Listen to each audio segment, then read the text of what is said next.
is fair in love and war, right? And racing's war, so. Oh! Getting a little western, getting sideways. Coming in hot. He is definitely on the gas on that XG750. These guys are all having some fun out here.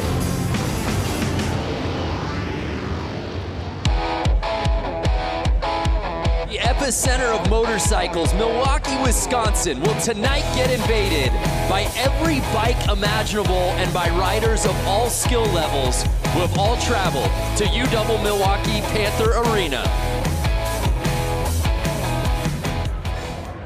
What's up, everybody? Welcome to Flat Out Friday. I am Brandon Graham, coming to you with our entire broadcast team for tonight. Of course, joined in the booth with X Games gold medalist Lance Corey, the voice of sideline reporting at the X Games, Diana Dahlgren, and joining the broadcast team, making his broadcast debut, by the way, pro flat track racer Johnny Lewis. Lance, I'll begin with you.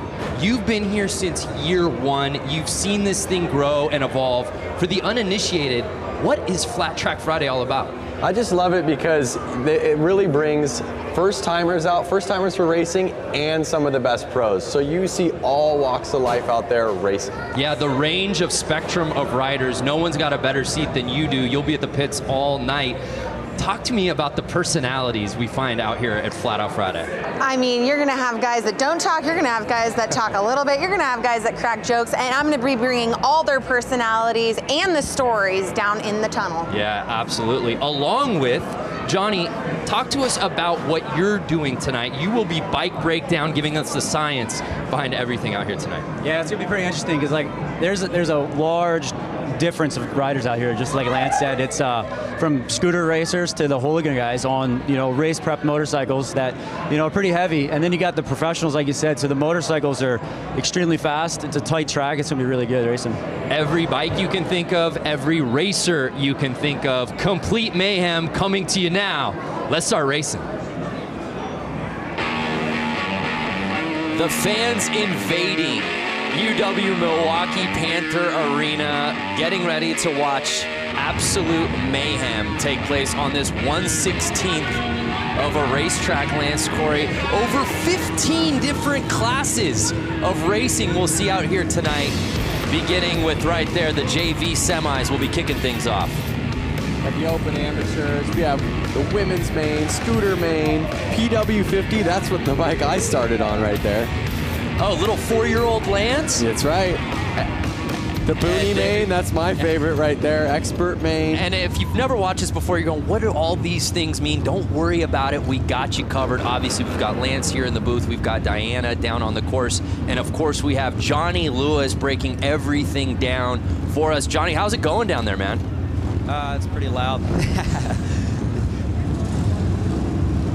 So Johnny will be reporting to us live from the course all night long, giving us the behind-the-scenes access on everything. Talk to us about this opening class, Johnny. Man, there's a lot of guys out here. They had to split the classes. There was 100 riders down to 3 classes, and this is the JV class. The guys are relatively new to flat track, and we just kind of got into it, built a bike, and now they're out here racing. It's pretty wild to see them out here opening the show. Yeah, well said, man. We'll be coming to you all night. So, Lance, we've kicked things off, bud. Racing's looking good already. These guys are they're already warmed up. They've been out there racing all day to get these lap times. Now, talk to us about this course and the setting for those who are just tuning in for the first time. What makes this course so unique here at the arena? So what's incredible is, to my understanding, it's a hockey arena. Right. And before this was set up, there would have been ice out there, obviously. There is not ice out there right now. But there was ice at some point. Oh, I see, but so not now. when they take all that away, the concrete is shiny and it is slick. It's like being in a big store where it's kind of like slippery, actually. Okay. So they end up spraying Coke syrup down, and they let it kind of dry, and it gets really tacky, almost like being at one of those gross bars or something where your feet I have no idea what you're talking about. Your feet kind of stick to the floor, They do that so the tires actually have some traction. 1 lap to go, you see, and there's the checkered flag. And again, we talk about the dimensions of this track. This stuff is at a torrid pace. If you've never watched Flat Out Friday, if you've never seen flat track racing on this scale, don't blink. No, it's incredible. It's almost like racing little mini bikes inside of your garage.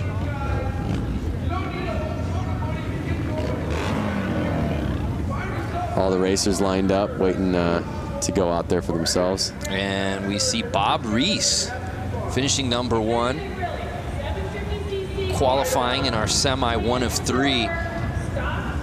As Johnny said, there were so many people in this event that they had to divide it up now into 3 different heats of this JV semi. I don't think that the underside of this arena has ever seen this many motorcycles or people inside of it. Yeah, I've never seen. We were here, obviously, for this last year. We were here for Harley-Davidson 115th anniversary just a few months ago. I've never seen this many bikes in one place. It's amazing.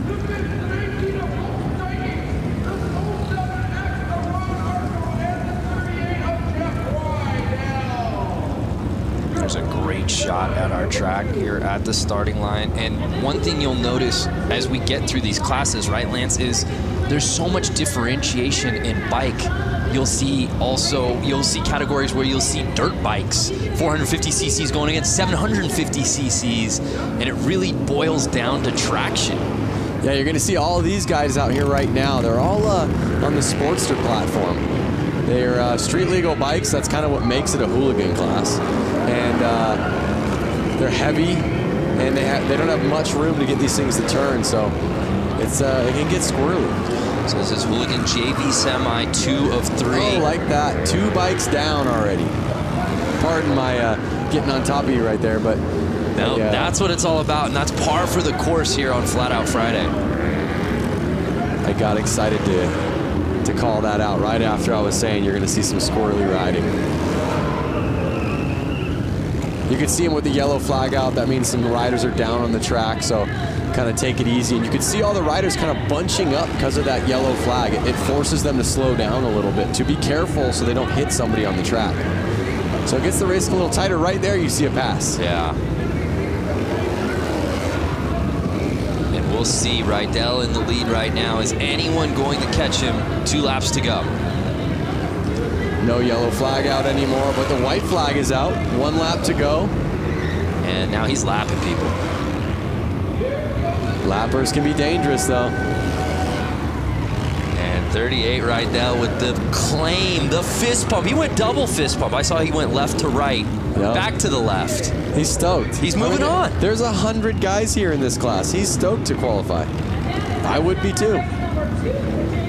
The JV main will obviously go on a little bit later as we take another look at that crash.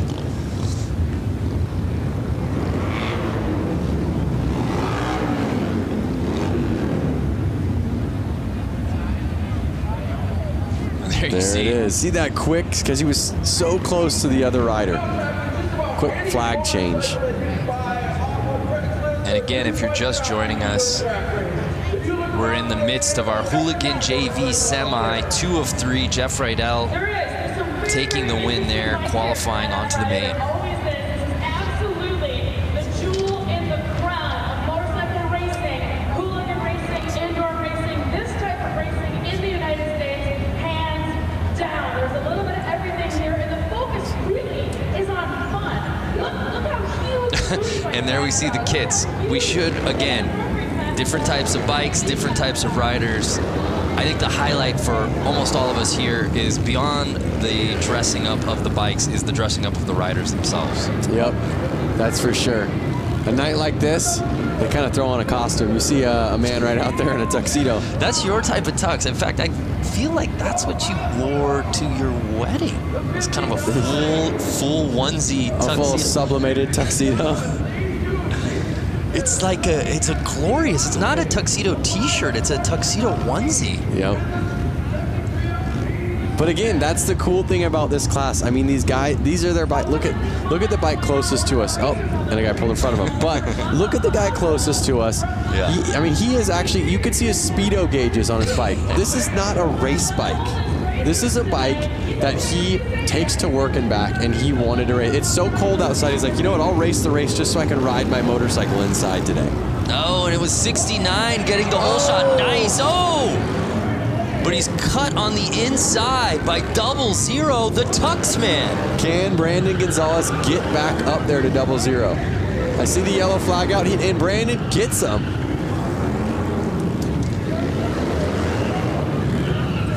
Brandon Gonzalez, the number 69, came all the way from Long Beach, California. In fact, was he on your flight? He wasn't on my flight. I think he had to drive here with his motorcycle. Can you bring a motorcycle up on a plane with you, Brando? That's a great question. All of these riders had to get their motorcycles here somehow, and I think most of them drove through the snow, through the rain, through the crazy weather we're getting right now. Just from walking from my hotel to your hotel, your very bougie hotel, I got frostbite on both of my ears. It was 8 degrees out. Yeah. Can't imagine being on a bike out in this weather. So 8 degrees out today. They're inside, they're warm, they're racing, everyone's having fun. And Brandon is staying in front right now.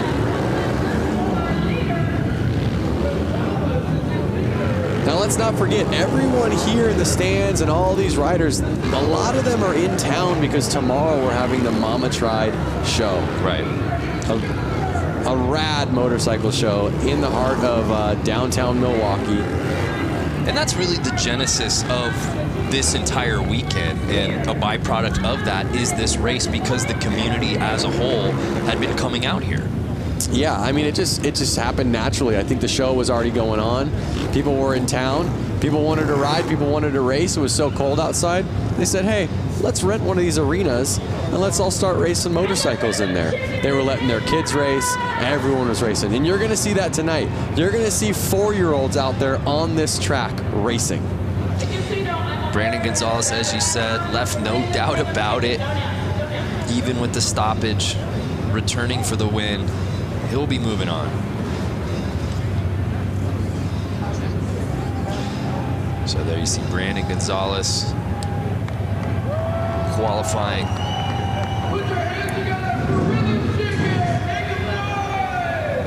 So I hear the crowd getting loud out there. Oh my goodness. We have dirt bikes coming out now. You guys want me to chime in? I got some stuff. Yeah, Johnny, you're down there, man. What now that we're a few heats in, what's your takeaway so far? Man, you know, like it's cold outside, but this pit area down here, it's hot. You know, these guys are coming out, they're racing for the first time. Some of these guys on these hooligan bikes, you know, they're 500-pound motorcycles, if not more. And, you know, you could tell they were a little nervous, and a couple of guys caught each other's back tires and high-sided. But, you know, as the day goes on, you'll see these guys get better and better out there. And Johnny, just a lot of nerves. And Johnny, while we have you, as we get ready for the Open Amateurs, how many of these guys that we're seeing in certain classes will we be seeing in other categories throughout the night? There's a good amount of guys that, you know, chose to ride the Open Am, you know, but they jump on a different bike, jump on a hooligan bike. You know, 59 out there right now, you know, he's riding, I think, 3 classes, you know, hooligan, Open Am, and then the Bunyan bikes, the little chain-driven motorcycles, you know, ripping around when we see them at the end of the afternoon. So he's got 3 classes. Yeah, that's a fan favorite for sure. I guess if you come all the way out and you've got the artillery and you've got all the different bikes, why wouldn't you do it, Lance? Definitely. He's a local boy. He just loves it. Oh, we had a gate jump right there. Oh, what? Wow. What a feeling. Look at back. How far back is he going? 2 back. I thought he was going to push him back into the tunnel. Yeah, you don't want to jump the gate. Speaking of jumping the gate, 59 getting that early lead. Notice these bikes. They're a little bit quicker, a little bit lighter. These guys are kind of getting on the gas a little bit more. You can see the bike sliding out. Something about a heavier bike, you kind of want to ride it a little bit less aggressive and use that weight to kind of carry you through.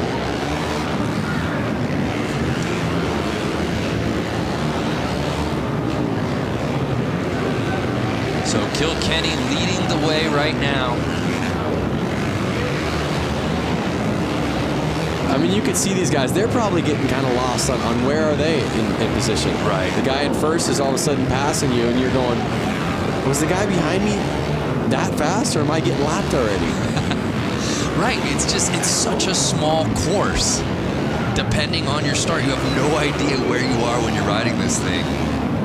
And that's what we say, and you even talk about the concept of Flat Out Friday.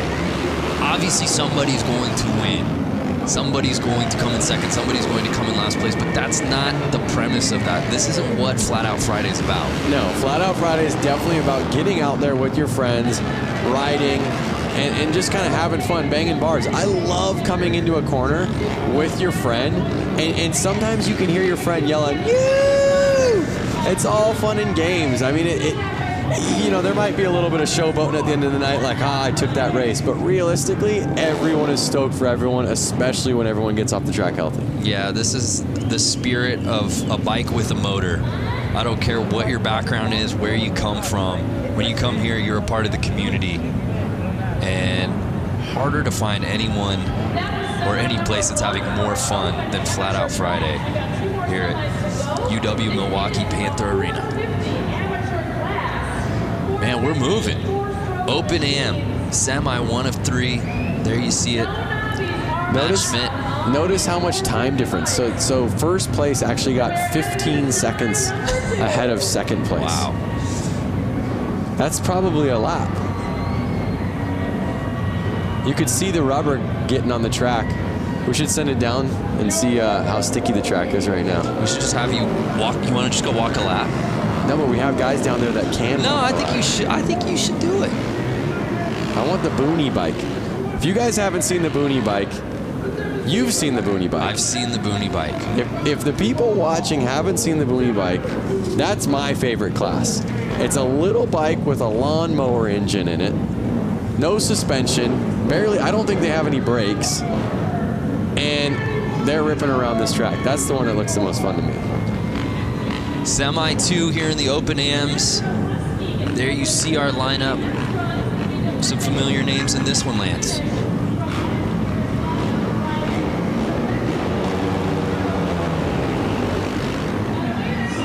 Whoa.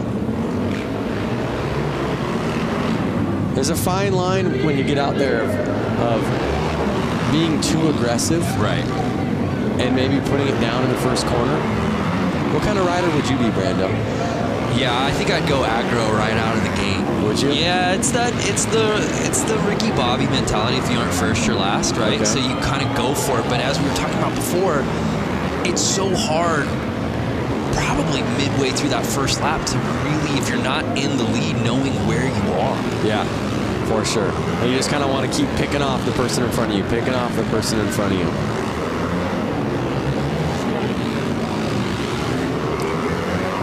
Notice how far they're able to lean these bikes over on the concrete.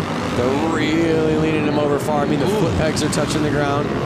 That was some racing right there. Yep. And I tell you what, if they don't stay in those black grooves on the track that they've been starting to make, it's a lot slipperier. So they're trying to stay in those locations so they know their tires are going to hook up and have some traction. Unofficial results. B. Brewski, there you see. Might be Brusky, but I like Brewski. Yeah? Yeah, hope he's cool with that. But some impressive racing from him right there in our Semi 2.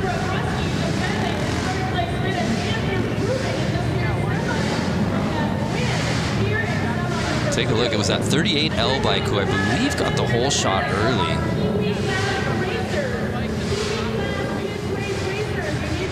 And then Brewski really making his presence known.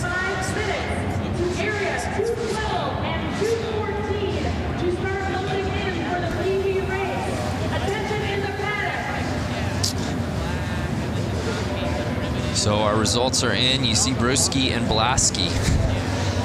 So 1 and 2 qualifying forward. Yep. I was just going to say, you see the Q on the side of their name. That's what is kind of letting us all know that they're going to make it to the main event. We're still just in the semis right now. These are just every rider that signed up. Towards the end of the night at this show, you're going to have all of the fast guys battling. That is really where it gets intense. Yeah, it's really neat. As we said before, you come through the tunnels here of the arena and you see all the bikes lined up. You see riders from all different backgrounds. Obviously, there are some very familiar names here who we'll be getting to a little later in the show. And then you literally see 10-year-old kids completely kitted up alongside like a Jeremy Twitch Stenberg, you know? Yep, it's amazing. And where else are you going to find that? No, exactly. You do see Twitch out there, who's well known in the motorcycle community, taking photos with all the kids that are geared up as well. I was one of those kids at one point, and I see little PW50s out there, the little teeny dirt bikes, and it brings back such good memories. And one thing about motorcycle racing, it's such a family sport. You really need that family support. It really creates, like you said, that community. Everyone's there to help out. Everyone's willing to lend a hand. And they're off. 25. And the Stars and Stripes getting the early lead. Notice, Brando, that bike did have front brakes on it. There's no more front brakes. Not to these eyes. It's all gas, no stopping. Yeah, and Lance, talk about the importance, especially on these dirt bikes, of the suspension setup. So you can tell compared to like a normal dirt bike you buy off a showroom floor, they've actually lowered the front end of it a lot, drastically. So that way the weight gets a little bit more on the front of the bike and they can control it in corners a little bit better. Also, they've taken the front fender off. It's not really needed. There's no dirt flinging up. They're able to see where their front tires go a little bit better. But we may get a better answer down there.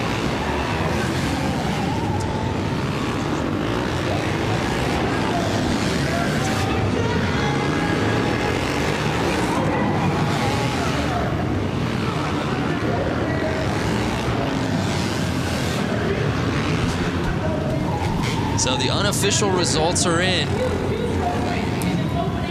And it's C-Funk, who looks to be qualifying to the main.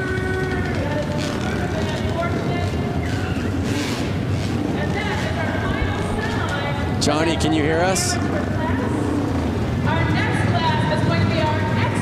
Johnny, can you hear us? I can hear you now. All right, so you're down there. You've been seeing the hooligan JV class with the Sportsters. Now you're seeing dirt bikes get out there.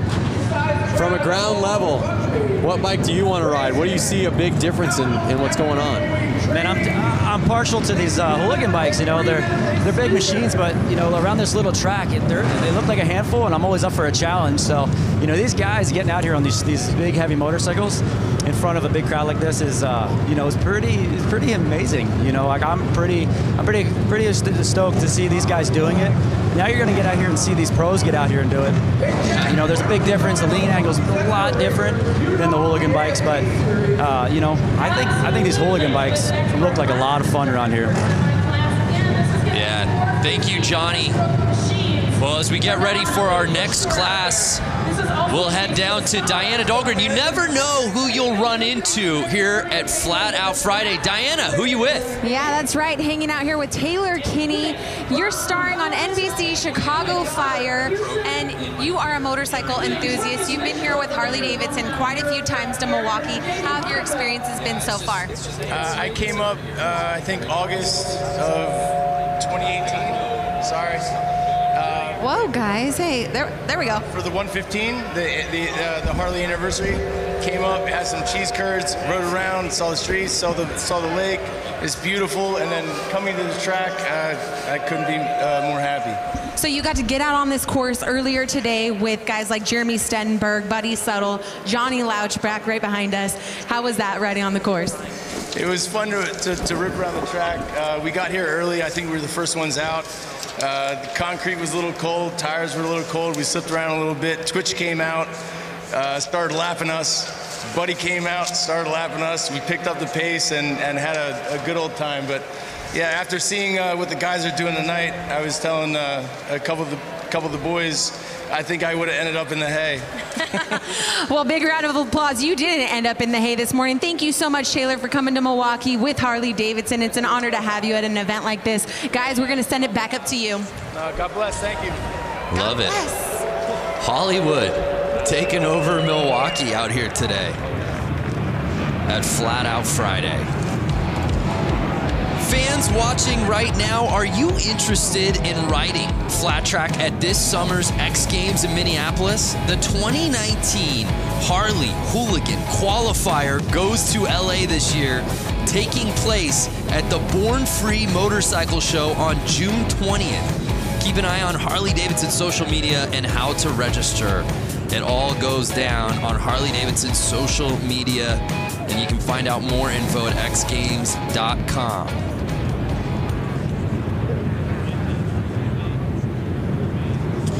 So we move on to our next class, the Expert Semis.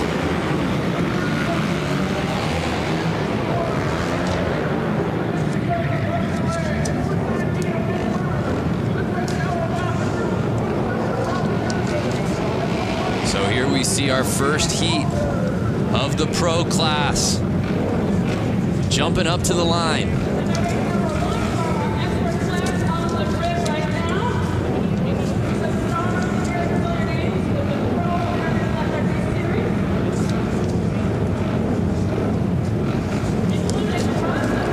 Here they are. The racing's about to heat up.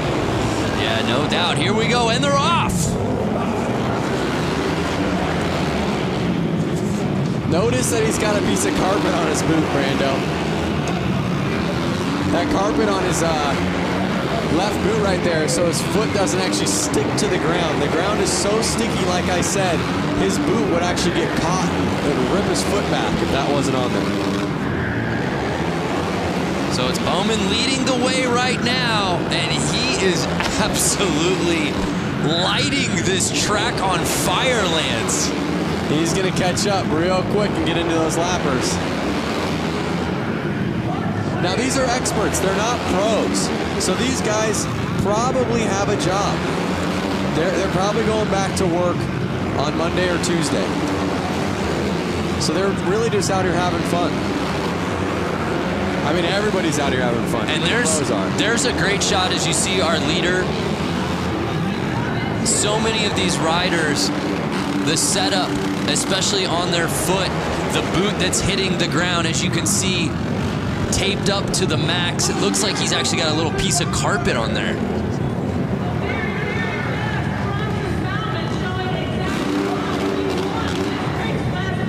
There you go, he's stoked. Right from the get-go, he does not look back. Takes off, and he's gone. That's what we call a no-doubter, Lance. Bam. See him lift his foot so he can kind of bring it over those cones that are saying, hey, this is the inside, don't go any further.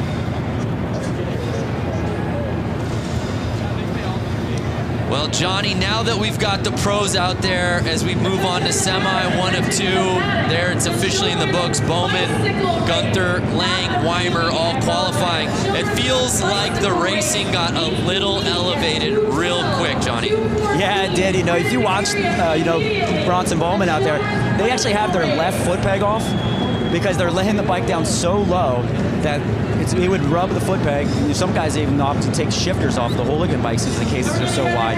So, these pros now, they're just laying the bikes down so low, getting the direction change. It's pretty amazing to see them out there doing this on a track that's 100 feet from inside to inside.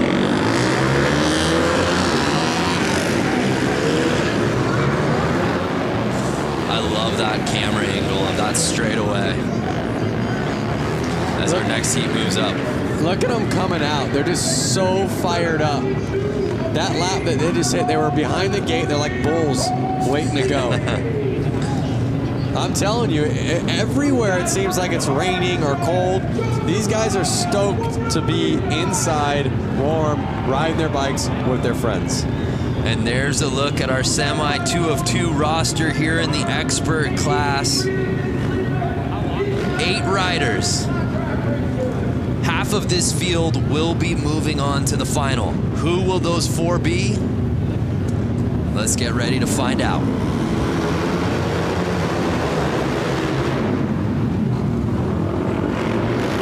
Looks like the inside rider always keeps getting the jump and staying in the lead.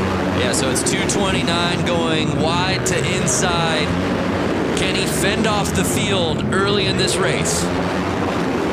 So to my knowledge, they basically all had to time qualify during practice to get what qualifier they're in and probably their gate pick. So usually the fastest rider gets first gate pick.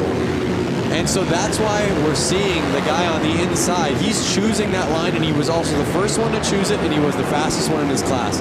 That's kind of why we're seeing him be able to take off and lead the race and win the race in the last 2 classes. So it's Mishler leading the way, the 69 polka dot kit. Can Monaco catch him on the final lap?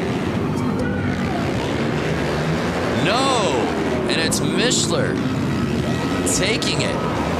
And it looks like Weiss might have actually passed Monaco there on that final lap.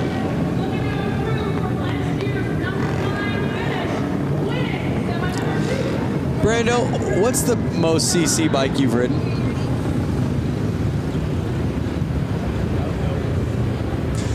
Oh, let me look back in my lifetime. You know what? I think it's got to be a 900. A 900. A 9. So to give you an idea, these are 450s. Right. And the Sportsters you saw out there were basically 1200 cc's. So you can imagine how big that bike is. That I can. I can imagine it. I can imagine it. Hey, let's head back to Diana, who I believe is with some racing royalty. That's right, racing royalty. If you guys watch the flat track series across America, you've seen Sammy Halbert, you see Jared Vanderkoy, and they are here tonight. Give a huge round of applause for these amazing, talented riders. Now, Sammy, this track is a lot smaller than what you guys are used to.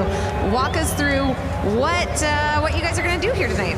Yeah, I love racing these little indoor short tracks. I grew up racing indoor short tracks, and you know, they call me Slamming Sammy for a reason. So we'll see if I have to pull out the slam tonight. You know, I'm not afraid to if I have to, but you know, I know it's, you know, after watching the main here last year, I know you got to play your cards right. There's a lot of lap traffic in that 35 lap main event, so we'll see what happens. Just happy to be out here racing, putting on a show for the fans, and representing for Harley-Davidson. So, Jared, come to that. Has your teammate ever gotten dirty with you in the corner? Has he knocked you down? Has he slammed you a time or two?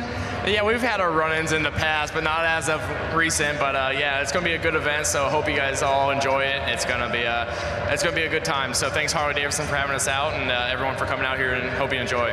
You guys give a huge round of applause. Jared Vanderkoy, Sammy Halbert, you guys are amazing. Thank you so much. Guys, back to you. How about Sammy just saying, hey, I'm ready. If I got to throw up elbows side to side, I'll do it. Yep. They call me slamming for a reason. I'd be a little worried to be in his semi. All right, here we go. Sammy, of course, needs no introduction on the flat track, American Flat Track Series, of course, X Games as well. But I want to say something. I stand corrected. The experts have pros in the class. Correct. So I'm not sure if every single expert is a pro. Or can an expert be an expert without being a pro? And can a pro be an expert without being a pro? A pro, of course, is an expert, but an expert isn't always a pro. Is this a riddle? There's no answer to this circular question. But the racing continues as we take a look at our semi 1 of 4 here in the hooligan. Now this is open. This is open hooligan. So these guys have faster lap times. They're a little bit more seasoned. They've been doing it a little longer. We're going to see a little bit more carnage here. These guys want to win. And also, just look at the size of this field. Again, though, it's not something that they want to win. We saw some gate jumps. It's not something that they want to win just to be winners. They want to keep racing. So this is just a semi. Right. Yeah. They want to win. Very good point. Just so that they can go out there. They can just again. stay on their bike. Yeah. So if they don't win or they don't get the top position in this, they're not making it to the next round. Right. And most of them, they drove so far to get here. They just want to make it to the next round and get more laps out there. So you see a bunch of bikes getting back there in the third starting position. Those are all the guys that jumped the gate. Kind of teach you a lesson right there. Take you to the back of the classroom is what they do. And they're off.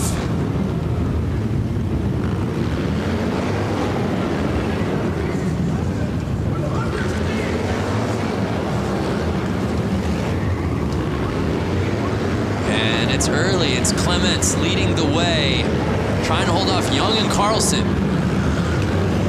I know Clements himself traveled all the way from California to get here, so he wants to stay out there.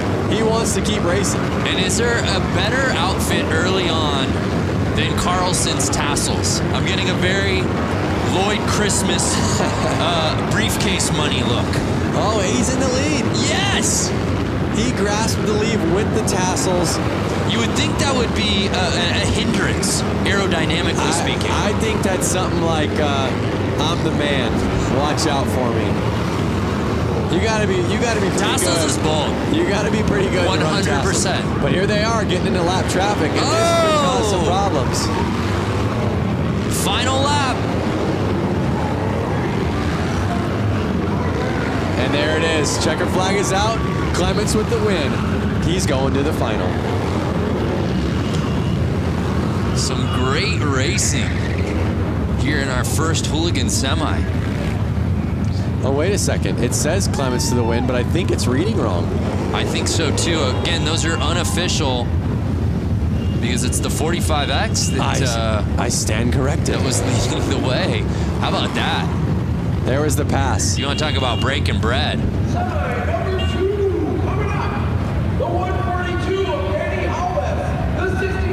Again, some guys will wear the tassels to be noticed. Hey, look at me. Yep. And other guys are just that bold.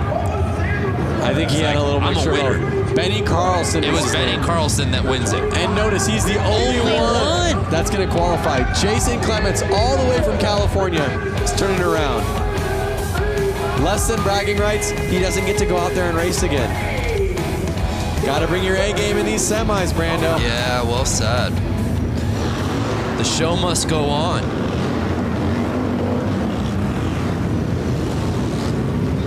Here our next class jumping out. Notice the difference in gears. There's a couple guys in leathers and there's a couple guys in more of motocross gear. Yeah. I myself would want to be in leathers. If I hit the ground, I want to be in something that's going to slide well. Okay. Something that's going to protect my skin. So it's interesting to see, who chooses what. Hypothetically speaking, you're wearing your leathers. What's Lance Corey in this class? What are you wearing? What do you look like? I look like number 100 right there. Dialed. Ooh. Even number 81 back there, he's got leathers on. So you go Johnny Cash. I go Johnny Cash. I would be in a Harley-Davidson jacket and chaps. Well, we'll have to get you out next year, Lance. Out of the booth and onto the track.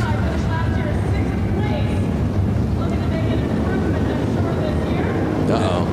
Oh, that was some jumping. So he wore leathers, he was there with the protection, but he was a little too anxious. Well, and you think about it like this, Lance, right? Most of these guys have been getting practice laps earlier in the day, and there was some racing, some qualifying, even to get to this point before we even went on air. But a lot of times now it's getting to sit and wait, right? You've been waiting for this moment for your name to be called. Adrenaline is pumping. Yep. Can you really fault these guys for false starts right out of the gate when they've just been waiting? No, you can't. There they go. That looks like a clean start. 142 with the hole shot. Holbus in the hole shot, and he was again on the inside line. You're seeing that inside line pay off well. Will he cling to that top spot, though? It's looking promising so far.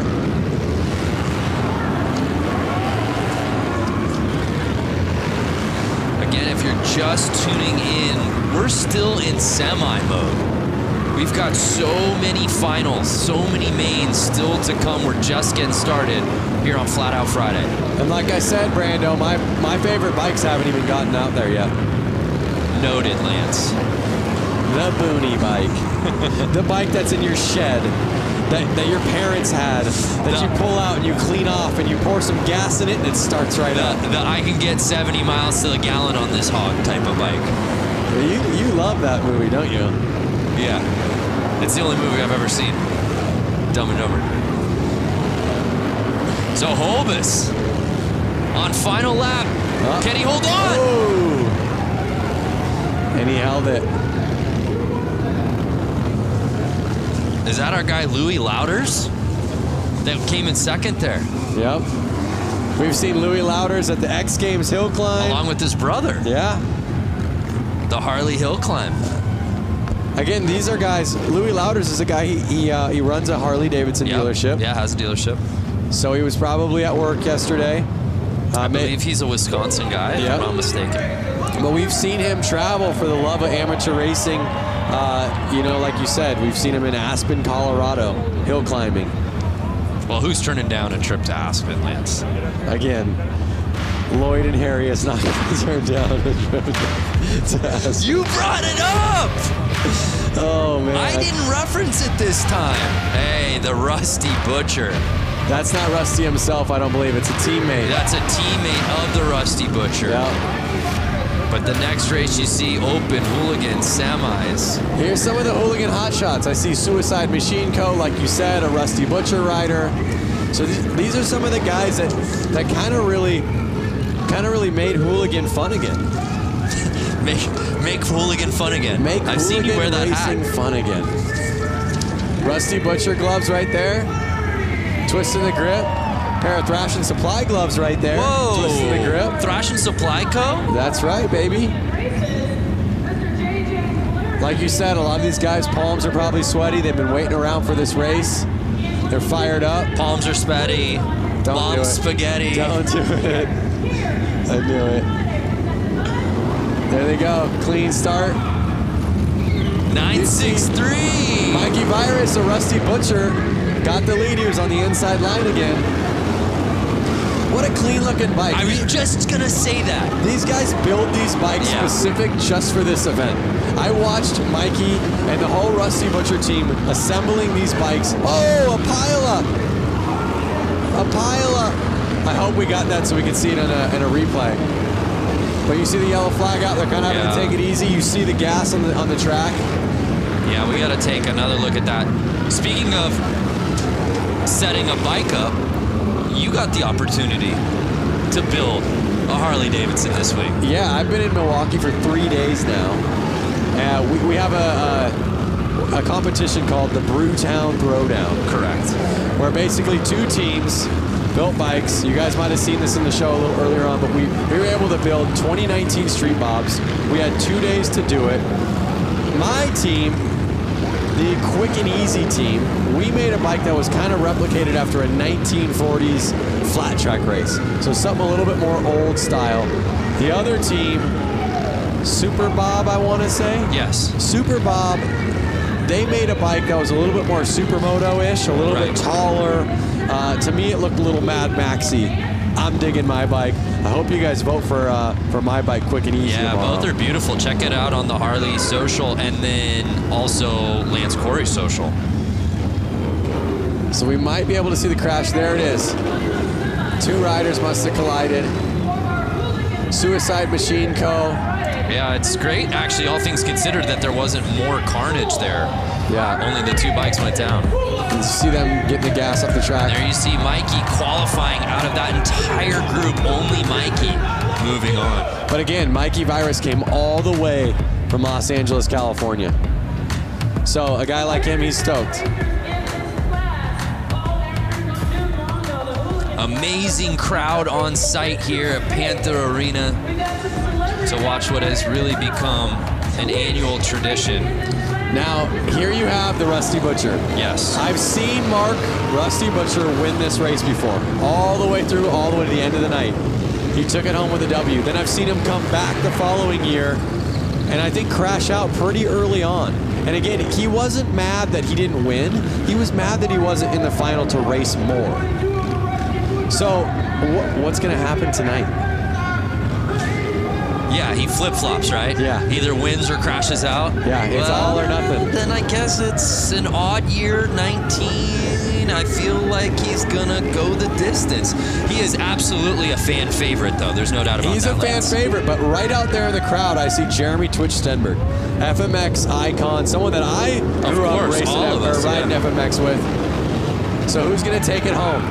A lot of these guys all practice together. They're from California. Let's see how they do. Getting the lead early. Can he hold it together? Mark's looking real smooth.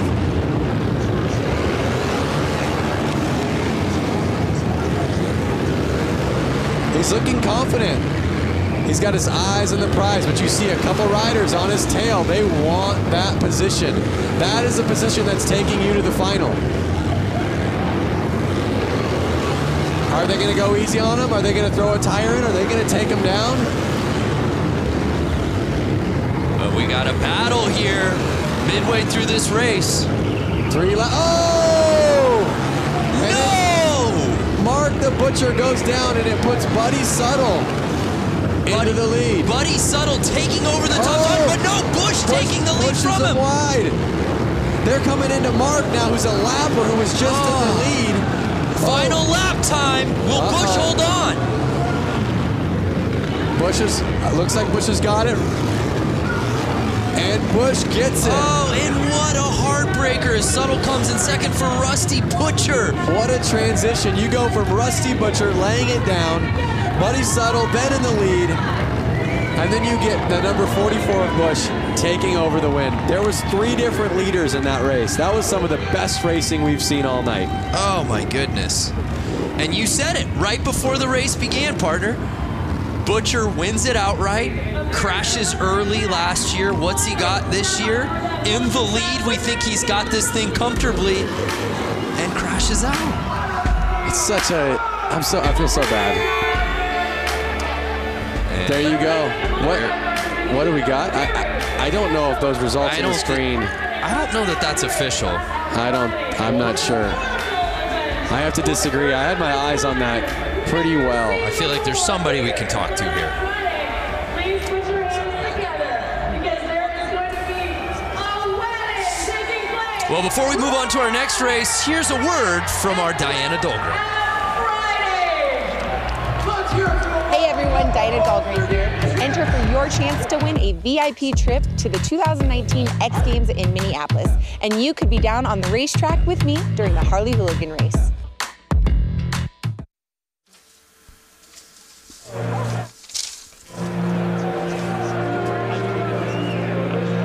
Check out the kids down there. On bicycles, pumped up. They got their helmets on. They're ready to go. They've got more energy than the older guys, huh?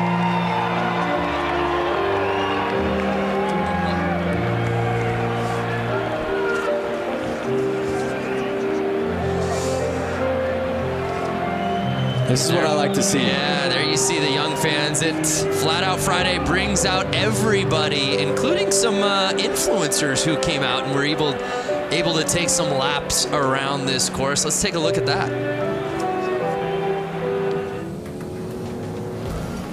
The track feels really good. We got a little practice in there. It was fun. I grew up racing motocross, so it was cool to do this. It's something different and something I definitely want to do in the future more. It was fun just to go out and get a couple loops in, watching these guys follow lines and get a feel for the track. It's my first time actually even touching concrete. I've seen so many videos of everyone barely scraping their primary and eating it, so I was trying to be cautious out there as much as I could. It's pretty tacky, but it will spin a little too, so I think it's exactly what you want. it was awesome riding with these two big trees. But I honestly think we got them. Yeah, I got to keep it on 2 wheels and yeah, not crash. I got 100 cheese curds on Buddy to take the whole thing. Some heavy hitters. Yeah, there you have it. That are part of it. And there's your bike. Yep, there's the bike that I just got done building over 3 days. She is a beaut, man. Well done. Oh, I'm so stoked on her. I really wish I could take her home. Notice how the front and back tire, they're the same size. I love that look. Yeah, everything about it. The paint job, it just, it's an excellent motorcycle, Lance. You should be really proud of yourself. Hey, thank you very much, Brando. And there is the other bike that the other team got to build. Yeah, that was Diana Dahlgren was part of that team. And as you said, a little bit more of a Mad Max kind of racer look. I really like it. Hey, we're still in the middle of all these semis. Let's send it back down to Johnny. Man, that last race had a little bit of everything. Johnny, are you there? Hey, I can hear you guys now. Sorry, we had a little technical thing. No, I was just saying that racing kind of had a little bit of everything. Some big names, obviously. Rusty Butcher, we thought was going to take it, going down midway through that race. Yeah, you know, he just got in there and the bike started chattering a little bit and the front end went away from it. It's, you know, he started getting that lead and started riding a little tight. And when that happens, you know, the bike just kind of handles differently and he got that front end push and he lost it. So, you know, that's been kind of a thing that's been going on a lot lately is, you know, just guys, you know, getting offline that little bit and somebody snicking, you know, right underneath of them and then bumping by. That's how, you know, Carlson got the win that last, you know, the one before. He just, the guy ran wide a little bit and just snuck up the inside. So, you know, that's what it's going to be all night long. It's just guys kind of, you know, jumping in and, you know, when that opportunity comes available, they go for it, and that's going to be the race in the night. Yeah, and Johnny, Lance had said it really seems like the theme is whoever's got that inside start has seemed to get the whole shot. Are you seeing that too down there? Yeah, you know, that's why they did the qualifying for the guys that you know, the bigger classes today to provide that opportunity to kind of you set the stone right out of the, you know, practice staging. You know, get the guys out there, get a good lap time, get that pole, you know, and that's kind of the key to the race, you know, just trying to get that pole position, keep doing it, you know, throughout the evening for that main event. Thanks, Johnny.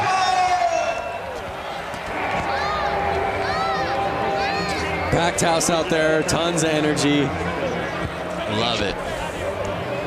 Hey, fans out there, make this your year to ride. Learn from the experts and get 50% off the Harley-Davidson Riding Academy new rider course with the code RIDE50. It's a limited quantity available. The offer ends March 3rd. That's 3-3. Visit h-d.com/learn-to-ride for more details. Make this the year, Lance. Make this the year you learn to ride. Oh, I'm loving this. We got a different type of bike hitting the course out here now, Lance. That's, now that I have a kid and you have a kid, I just taught my daughter how to ride a bicycle. Is she not out here? My daughter is 16 months old and she's out there. She's in the bear costume. I want to bring my daughter out with one of those kick bikes. My daughter doesn't know how to ride a pedal bike, but I know she would kick a lot more butt. Your daughter's 2 years old? 2 years old. And she's already riding a bike without training wheels. That's amazing. Speaking of parents and people with kids who ride bikes, Diana Dahlgren, I know you got a little one yourself. When's he going to get out here and ride? 2 years old. He's actually in this teddy bear costume that you see lined up. You know, he's the most massive child on this line.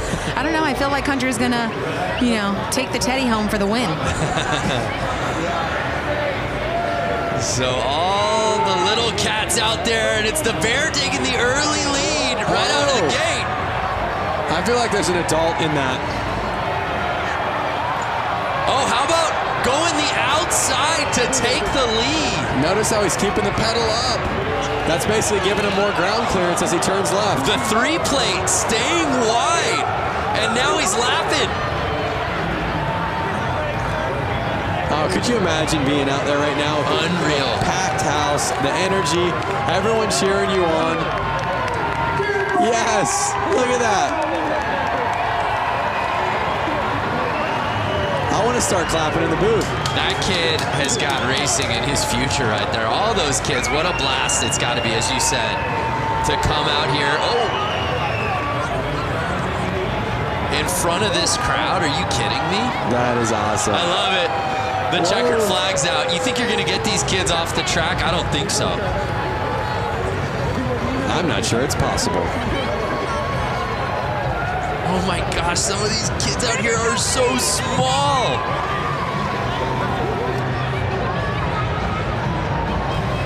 Speaking of kids and bicycles, Lance, I know you just got a new bicycle. I did just get a BMX bike. I grew up riding BMX bikes my whole life, which I'm sure these kids are going to do. I'm sure most of these people racing have done. Most people in the stands.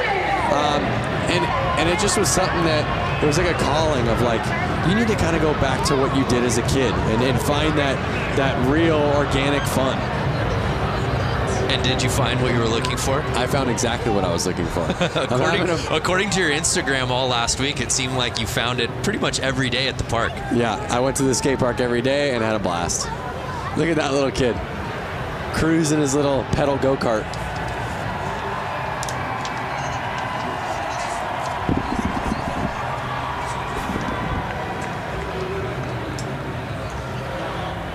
Can you guys hear me now? Yes. All right, well, those kids wrapping it up. Let's head down to Diana, who's with our competitors. Diana. Hey, you guys. So I'm down here with these stars, tomorrow's stars. Alrighty, so you just ran the track here at Flat Out Friday. How was that track? It was really fun. Was it really fun? How was the Coke syrup hooking up on these tires? Yeah, it was. Sounds great. And then we have the teddy bear. You know, I was telling everyone this was my child earlier. Here's the teddy bear. Was it hot in the costume? Yeah. How was the course? Good. What is your goal in the future? Are you going to win some championships in the flat track? Yeah. That's right. All right, who else do we got here? Hi, sweetie. What's your name? Brody. Brody, and how was the course out there? Good. Do you want everyone to give a big round of applause right now? Sure. Where are you guys at? There we go, all of downtown Milwaukee. Guys, these kids are the future of flat tracking. Give a huge round of applause. Great job, guys. Back to you. Thank you, Diana. I love asking the kid in the bear costume, what's your goal in life? And you just saw like his entire life span before his eyes. Like, what do I want to do with it? Where do I want to go? Travel the world. There's a look at our main still to come tonight. If you've been with us since minute one, thank you. But we just getting started. Some of the best classes are coming. Who do we have lining up next?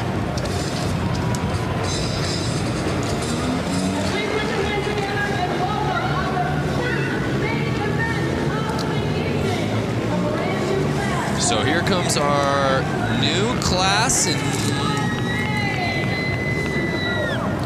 I'm not totally sure yet. I'm gonna wait for the graphics to come on screen so we can all find out together. My paper says Mad Dog Maine. That's right, Mad Dog the Maine. Graphic. Mad Dog Maine. So I'm not sure the rules of Mad Dog Maine, but I'm seeing a lot of kind of four-stroke mini bikes out there right now. All different sizes. It kind of looks like bikes that would be in the range of 80 to 125 cc bikes. So we've got 12 riders out there, as you see. You see guys, or you see people in sweatshirts, you see people in motocross gear. You kind of see, again, he might have just came right off the street and he's racing right now. There you see Sean Sheely was the top-ranked qualifier. What do we got, Lance? Someone must have jumped the line or something's going on. A little line jumping. Like a little tire kick from the dad shoes. You see that? And they're off. Oh, Sheely getting squirrely. Whoa. Can't take advantage of the positioning. And it's... Whoa, the track looks like it's getting a little slippery out there. You see the spotlight right there on number 75. Jacob McClutchin. I don't think that kit needs a spotlight, guys.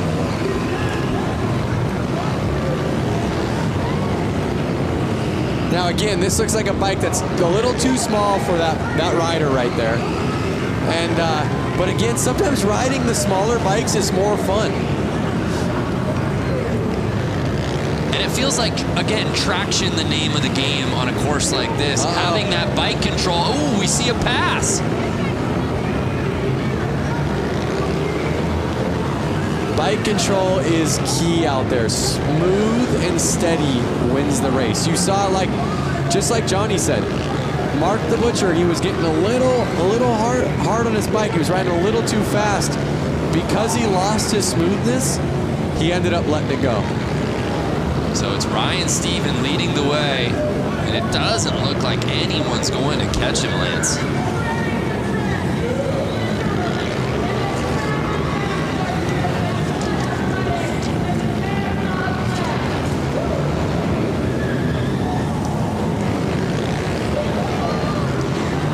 Starting to lap.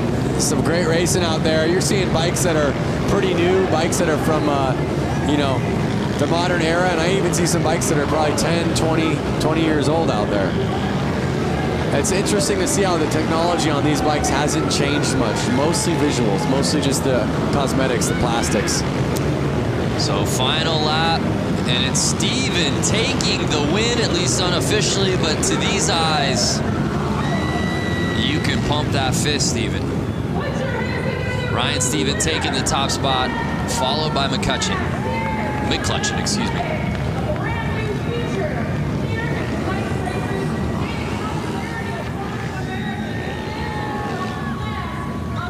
It was McClutchin leading early in this race. And let's see if this is where the pass took place.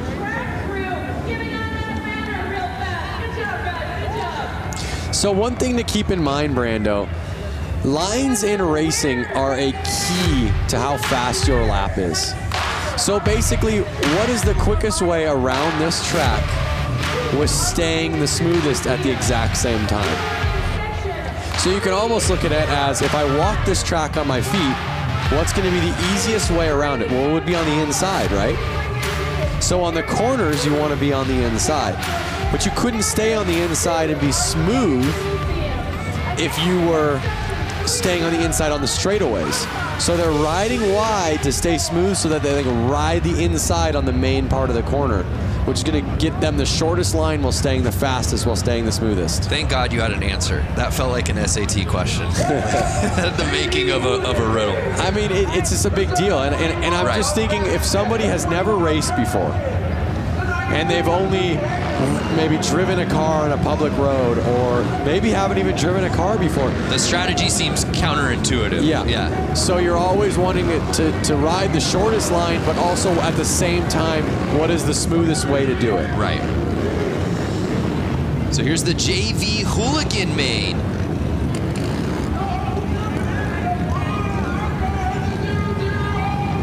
Some familiar names on this roster you'll see in just a little bit, headlined by guys like Bob Reese and Brandon Gonzalez, who looked so good early on this course this evening.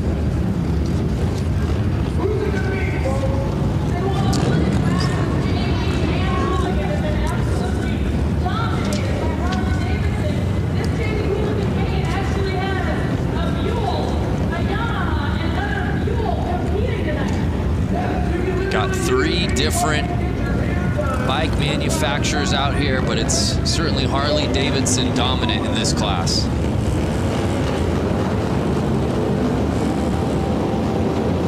So just to give you an idea, I see the number 7 out there, Juan Arceo, right there on a black Buell. And he has a full-time job back in California. He made his way all the way out here to race this, so he's stoked to be out there in the Hooligan JV. But that's the beauty of Flat Out Friday. It's just filled with weekend warriors. Yep, exactly. Matt Schmidt, who had that first pole positioning, taking the whole shot, and he may not look back because he's already catching lapping up to Tuxedo. Yep.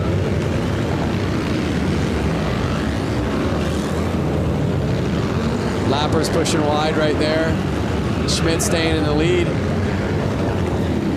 Looks to me like he's going to run off with it. Still 8 laps to go. But Schmidt clearly knowing his way around this course. He's kind of already catching up to a couple other lappers. And you see that for those who haven't watched before already, the etiquette for some of these guys that are getting lapped. They're merely getting out of the way. If you're getting lapped and you know you're getting lapped, the nice thing to do is kind of let that guy by.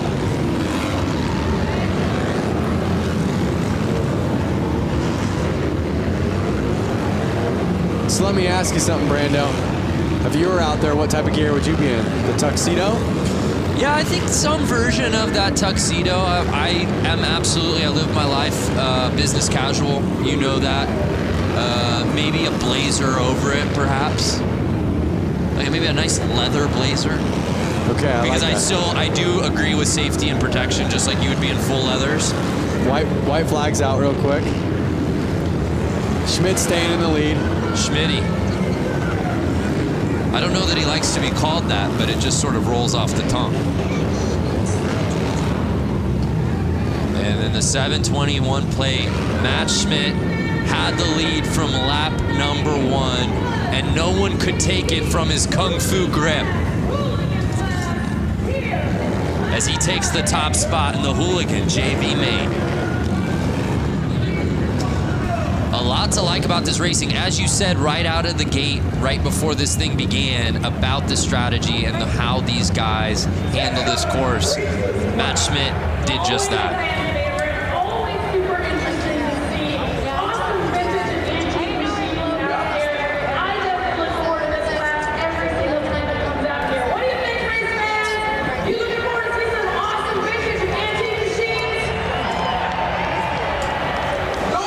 So it's Matt Schmidt taking the top spot. There's a look at our results from the Hooligan JV main. Let's send it down to Diana, who I believe is with Matt Schmidt. A huge round of applause for Matt Schmidt, who's taking the win here in Hooligan JV class. Matt making it look so easy out there. It looks like you belong with the Hooligans. How was the course? The track was awesome. It's the first time I've ridden concrete, and I signed up late, so I got stuck in JV, but it was a good first outing. I got to thank SNS Cycles, my co-workers, my friends. They gave me a good seed to ride this evening, so thank you, everybody. Congratulations, Matt. Guys, give him a big round of applause, and guys, we're going to send it back to you at the booth. Yeah, Matt Schmidt looked so good out on that course, and again, you're just seeing the level pushed as we move on throughout these mains. But like you heard him say, it's his first time riding on concrete or racing on concrete. He was saying thanks to his co-workers for helping him get out there. So you have a guy who again, does not do this by trade. Right.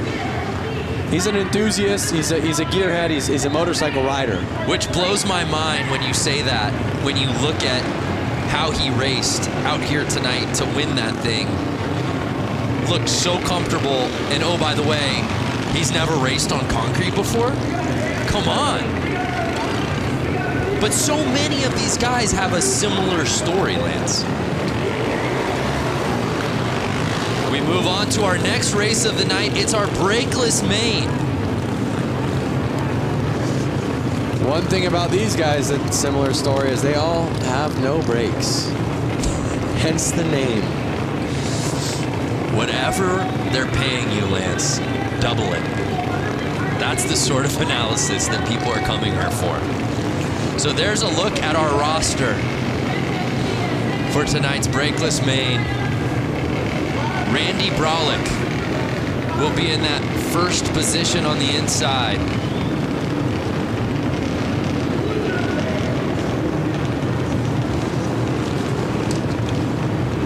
You see him lining up right there.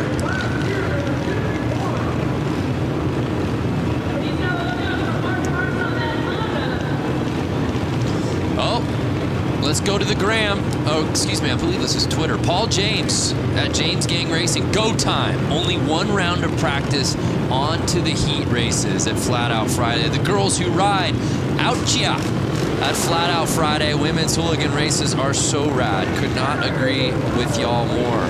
The girls who ride. Hashtag Flat Out Friday. Join the conversation. And Randy Bralick, the 51 plate, shot out of a cannon, Lance. He did. Look at him just dragging that foot on the ground. Oh, he brought it up right there. Dragging his foot with the carpet. Brings it up on the straights. Puts his foot down in the corners. He puts his foot down in the corners kind of to brace himself so he can feel where the ground is. So he doesn't lean it over too much. Because again, if he leans it over too much, he'll start dragging peg, which could then send him off his bike. Excuse me, there's 251 plates. I incorrectly said Bralick. It's actually Barry, Randy Barry. No, rider down.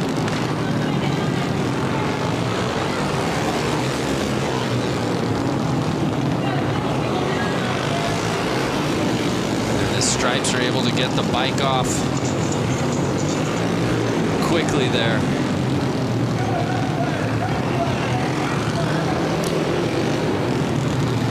That was the 15, Kendall Lutchman,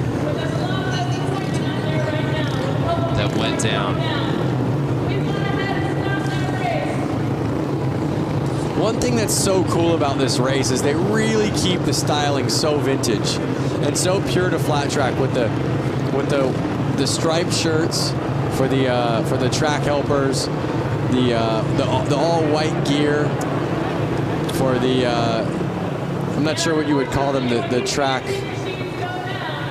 kind of flaggers, and I guess they're the flaggers. Oh, it looks like he's hurt maybe. Yeah, so we have eyes obviously down there on the course. Diana, what'd you see? What happened there? Yeah, so basically it just went down in the corner, but what my angle shows is that his leg got trapped under his bike, and it just took a couple. But right now, with the red flag, since they got so many, and they're going to do stagger start. We losing Diana there due to some tech difficulties. We'll try to clean things up, but that's a tough go. So I don't know if you were able to catch it earlier, but the front wheel on his bike, look at the front wheel. Tacoed. We call that tacoed because it's folded like a taco. Oh, that's why you call it taco. I'm done trying to help you. No, I gotta tell you, the stuff that I am learning from you, Lance, is just blowing my mind. Doesn't look like he's doing too well. I mean, he's back up on his feet, but yeah, it's good to see him popping up. But how? I mean, my goodness! I hope that Panther Arena gives this man a hand, because you see what happened, and as Diana said, basically that wheel going over the leg. You see what happened to the wheel. I'm not even sure if that bike rolls. I think they're gonna have to lift the front wheel up to get off the bike. But you see the rest of the crew lining back up to finish this race.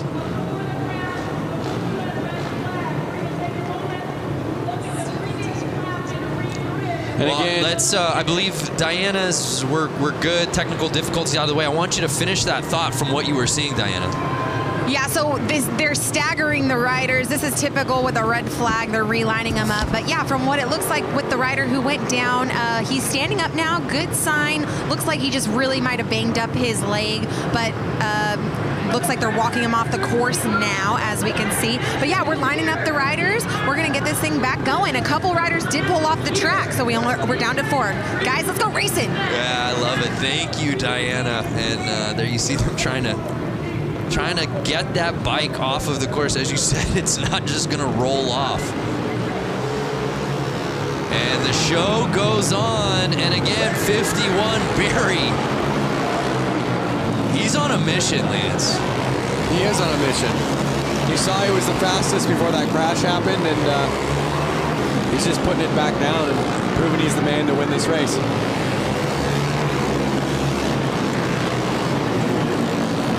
4 laps to go. And it's Barry with a sizable lead. And as you said, Lance, going outside to in. You don't think it's the fastest way to go, but that is the route to success out here on this course tonight. And Barry doing just that.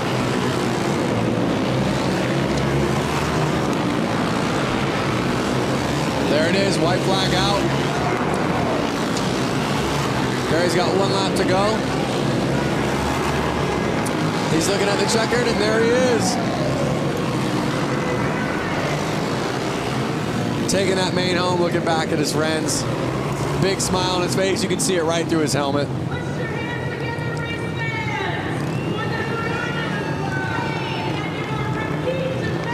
So even with the crash and a little carnage, it was Barry who had to, even after the restart, get that lead back and win it outright, and that he did.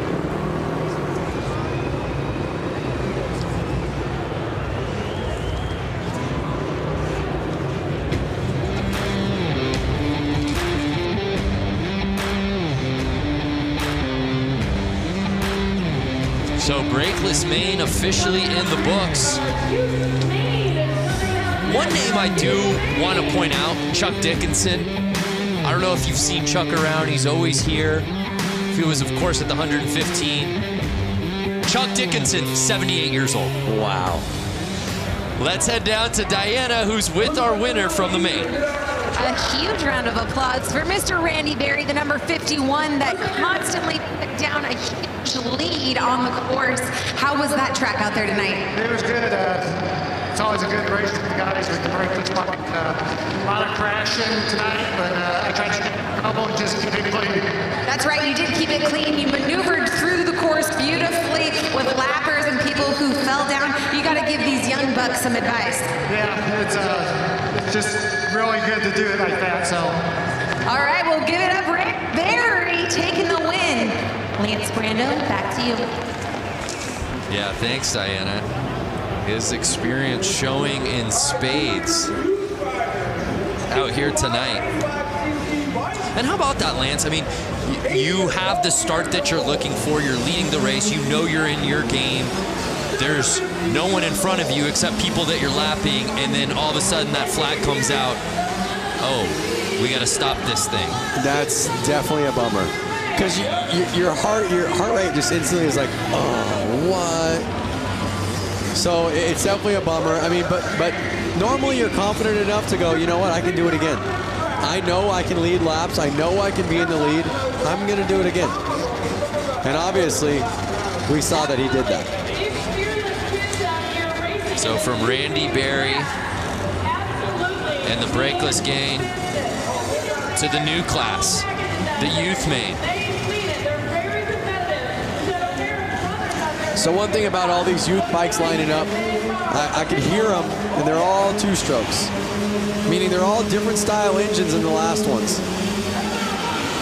These bikes require their gas to be mixed with oil. They're all about 85cc bikes. You can hear it, you can smell it. Oh yeah. And a couple of Tidwells in first and second. It's Trevor Tidwell in the lead.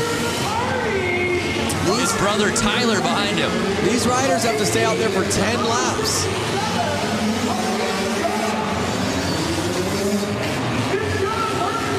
I see a couple 60cc bikes out there. And you see the Tidwells, 1 and 2. Do you think that any bit of their training together is Clearly it's paying off. Are they gonna do the slingshot move towards the end? Oh yeah, a little shake and bake. Oh, little tire tapping. Young with the pass. And Young passing Tyler Tidwell. Oh, Young's in the lead with 5 laps to go. He is putting the power down. You hear the crowd going wild. The crowd is going off. You see Young. This is the back and forth we've been waiting for. Can he hold it for 3 more laps? Wow. Vince Young passing Trevor Tidwell, and just 2 laps to go. Can he hold on? Final lap time.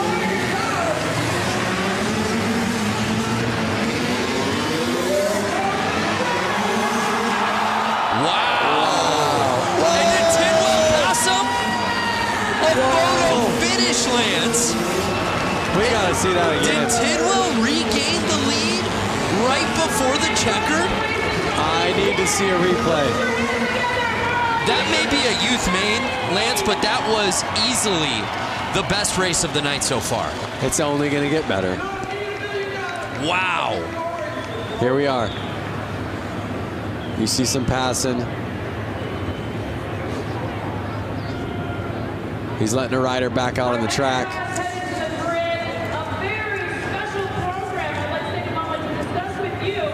Let's see if we can see that checkered flag pass.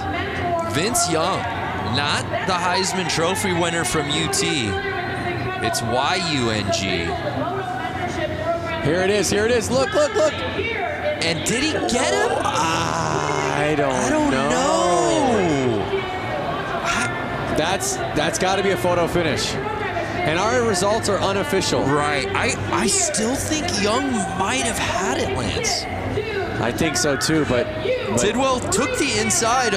We'll see. We're about to get our official results dropping. That was incredible. But regardless, what a battle between those two. What a race. I hope we see a lot more racing just like that. Yeah, absolutely. Trevor Tidwell was leading that whole way, and then Vince Young, with about 3 laps to go, taking the top spot, only to potentially have been bested by Tidwell, not on the final lap. I'm talking right as the checkered flag was being waved. Take another look. Young.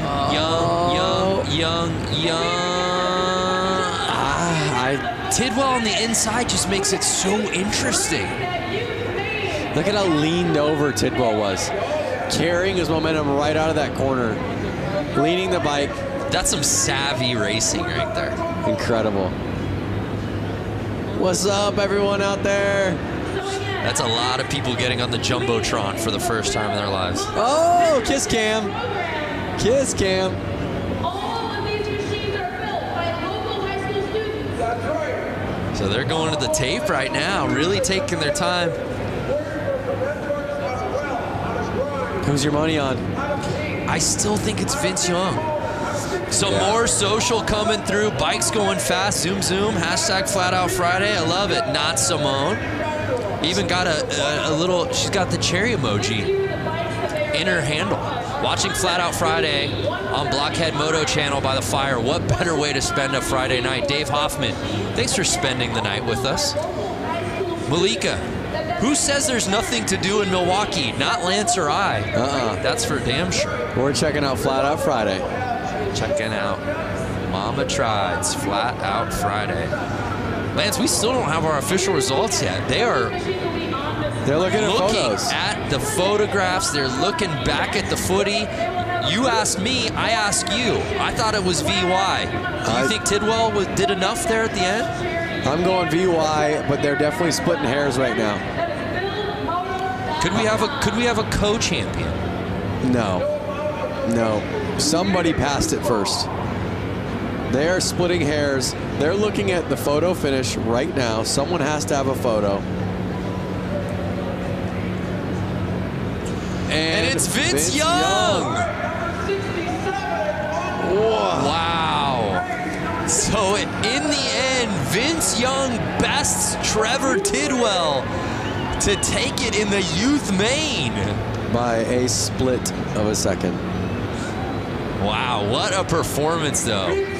You know, we talk about it, right? The weekend warriors, so many of these guys who have regular day jobs that just travel from all over the country, all over the world to participate in this, sign up and register for their chance at glory, their chance to have fun. I love the youth main because these kids are still gunning for the professional ranks. You know? Definitely. You were there as a youth racer. I was there, and it's so cool for these youth riders to be at this race where there are actually some pros keeping an eye on them. They can go ask them for pointers. They can go ask their opinion. So it's a really great race for the youth and for the new people to ask the pros, hey, what are you doing? Or, hey, we're on the exact same track. Well, let's watch him do it. Yeah.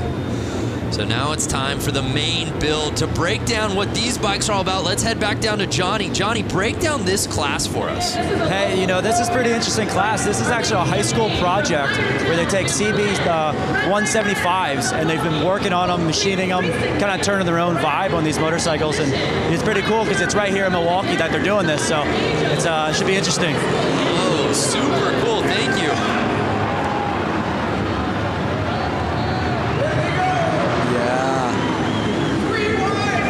How rad is that?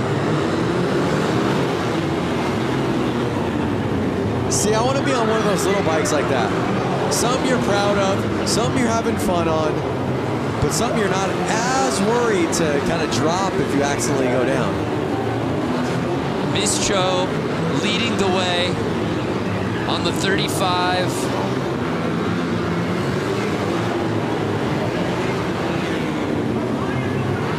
Oh, and it looks like Malinowski might have taken the lead.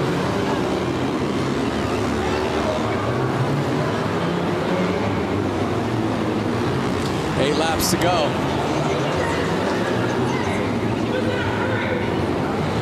7 laps. The laps are just ticking away. These guys are riding pretty dang fast. Yeah, Ian Malinowski in first place.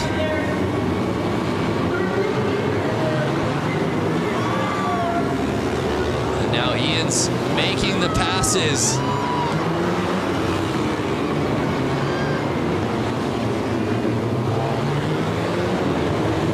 But I love the story behind these bikes, the origin. And that's what the great thing about each of these classes, Lance, is each of these classes tells such an amazing story about not only the riders, but the bikes and where they came from. Look at the forks on that bike. Bop, bop, bop. They're kind of bouncing up and down. That's too soft of a fork, and that's going to make the bike actually have a hard time getting traction in the corner. That's going to slow him down. Well, Malinowski, I saw a bike backwards, is covering so much real estate. Hitting outside, hitting inside, making passes both ways. And takes the victory here in the build main. The number 83 winner, racing for the Oak Creek Racing Knights. Put your hands together for BillMoto.com.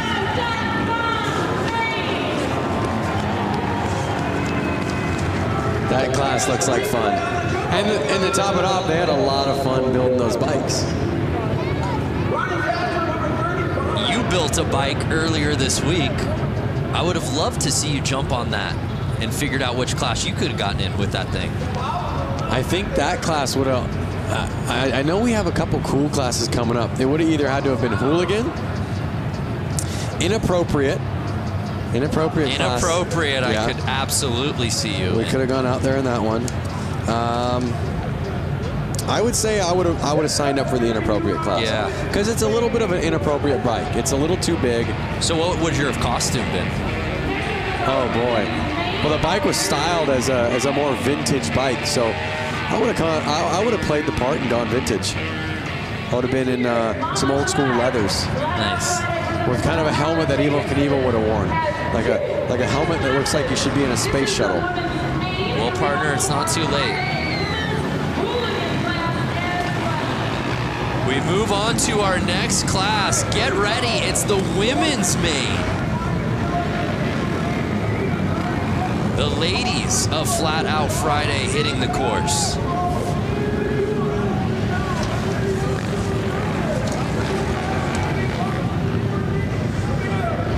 We've got 12 riders out here. And this is one we're really excited to watch. All of these women absolutely ripping on this course. Was watching them in practice earlier today.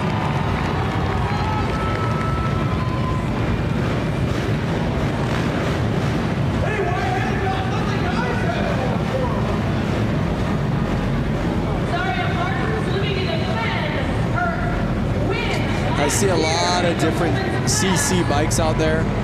CC's the cubic inch of the motorcycle, which the more cubic inch, the more power.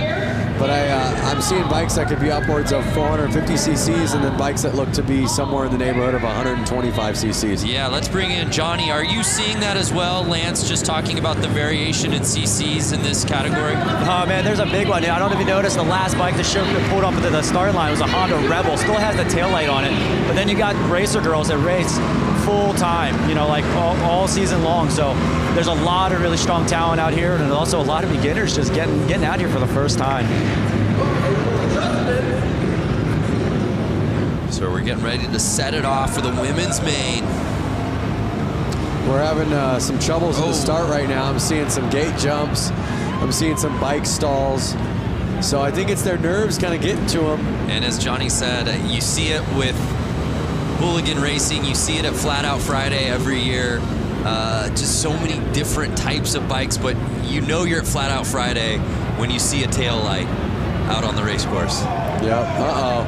Getting bumped to the back. It was looking like she was having some clutch issues. She kept jumping the gate, but I don't think it was intentional. I think it was either nerves or it was something with the bike. Oh, there we are. Yeah, I'm seeing dirt bikes, but then I see a cruiser bike. Right, and that looks to be Zaria Martins. Uh-oh. Oh, she has to be on the third line for those mistakes. They're off. Again, that inside line kind of being the promising one. It looks to be the number 11. Anna Lang.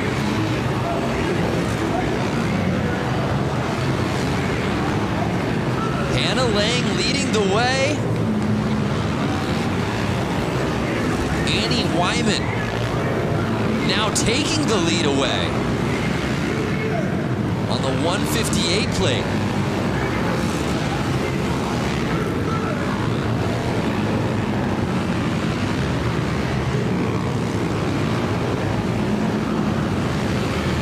And you see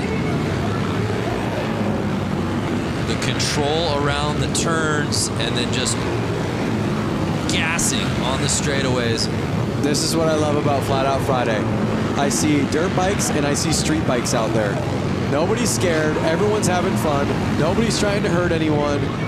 Good times on a Friday night. Right.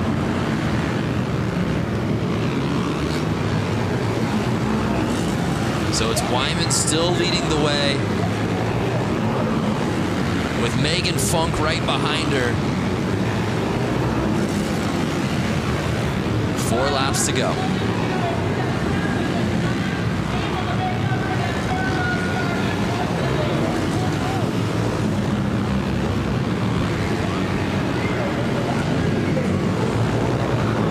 If you were in this, Lance, would you find the spotlight to be distracting?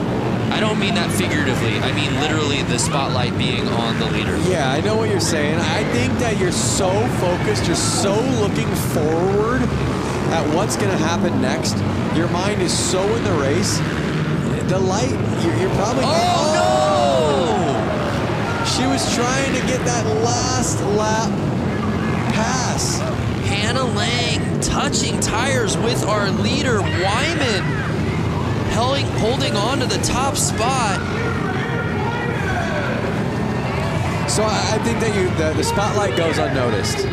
I really do. I think your mind's so focused on the race, that's not something you're thinking about. And how about back to what we just saw? Obviously, Wyman did herself some racing there in the women's main, but Lang, who had the lead lap 1, really going for it there at the end, Lance. Hey, just like you said, you ain't first, you're last. Look at that. I say that jokingly because we never want to see anybody crash. Luckily, it looks as if the crash, she's okay. I believe she probably got up after that. It didn't even seem to deter Wyman at all. I think she was straight up enough, far enough out of the corner that it wasn't going to affect her. So Annie Wyman taking it in the women's main. Let's head down to Diana, who's with Annie. Annie Wyman, congratulations. You took the lead, smooth race, and someone almost knocked you down right as you're crossing the finish line for the win.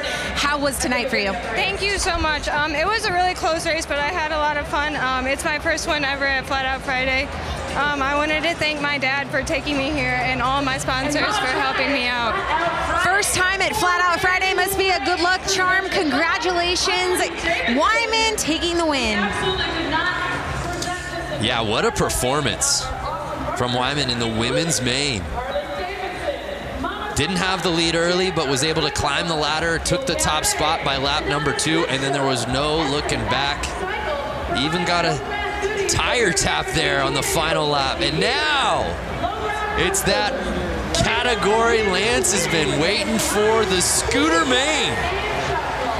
Let me out there. I wonder if they would have let, I guess a scooter, you probably have to have that section in the bike where your feet can kind of sit on that platform. The scooter main. Do you have a scooter at home? I don't. I have once upon a time. I was actually able to trade my van for it straight up. So a scooter is a light two-wheeled open motor vehicle on which the driver sits over an enclosed engine with legs together and feet resting on the footboard. Look how old that Vespa is. Just a nice vintage Vespa. This is what Flat Out Friday is all about. 8 riders on scooters. And Lance, the reality is almost all of these guys have been out here for other races as well. Just bringing their scooter from home. This is the fun class. Oh, look, they were tied up. This is the fun class. This is the class that I want to be in. Let me out there. Absolutely amazing. Lepsinski leading the way. These are the grocery getters. These are the coffee getters. It's an electric factory in the arena right now. The fans are losing their minds. And they have to race 10 laps on these. They are treated the same way the pros are. That's what's so cool. They don't take this joke class like a joke. They take it serious. They have to do the exact same amount of laps as the women main just did, as all the other mains are doing. So Lepsinski leading the way. Pickett behind him. Schwenker in third. Oh, no! Was that our guy in the Vespa? There was a guy. Oh, no! Carnage! And they're only 4 laps in. That was our leader. So now Lausch. Thomas Lausch is in first place. 5 laps to go. They're halfway through. Are we going to see any more carnage? Are they going to be able to stay up? This is any man's race. Forget about tire traction. Balance is the name of the game in this class, Lance. Well, really what happens is those floorboards on the Vespa hit the ground, which lifts the wheel off the ground and sends them I mean, out look of control. how narrow some of these front tires are. My goodness. Bicycle wheels. Oh! Right back up. A brutal tap. I'm telling you, these guys are laughing. They're all laughing in their helmets right now. And now it's Schwenker. Logan Schwenker leading the way. Will he get past? And he does. Andy Pickett. We've seen 4 lead changes. And the checkered flag comes in. And Andy Pickett on the final lap. The crowd is going wild. Taking the W. There he goes.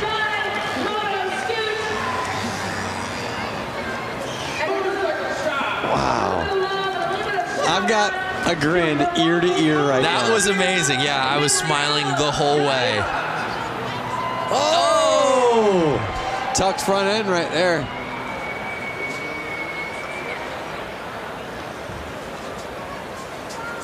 Let's see what we have coming up.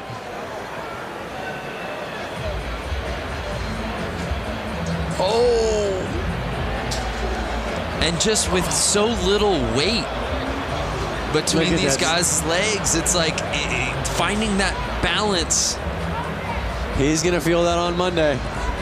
He's gonna feel that tomorrow. A little bunny hopping across the finish line. The results officially coming in.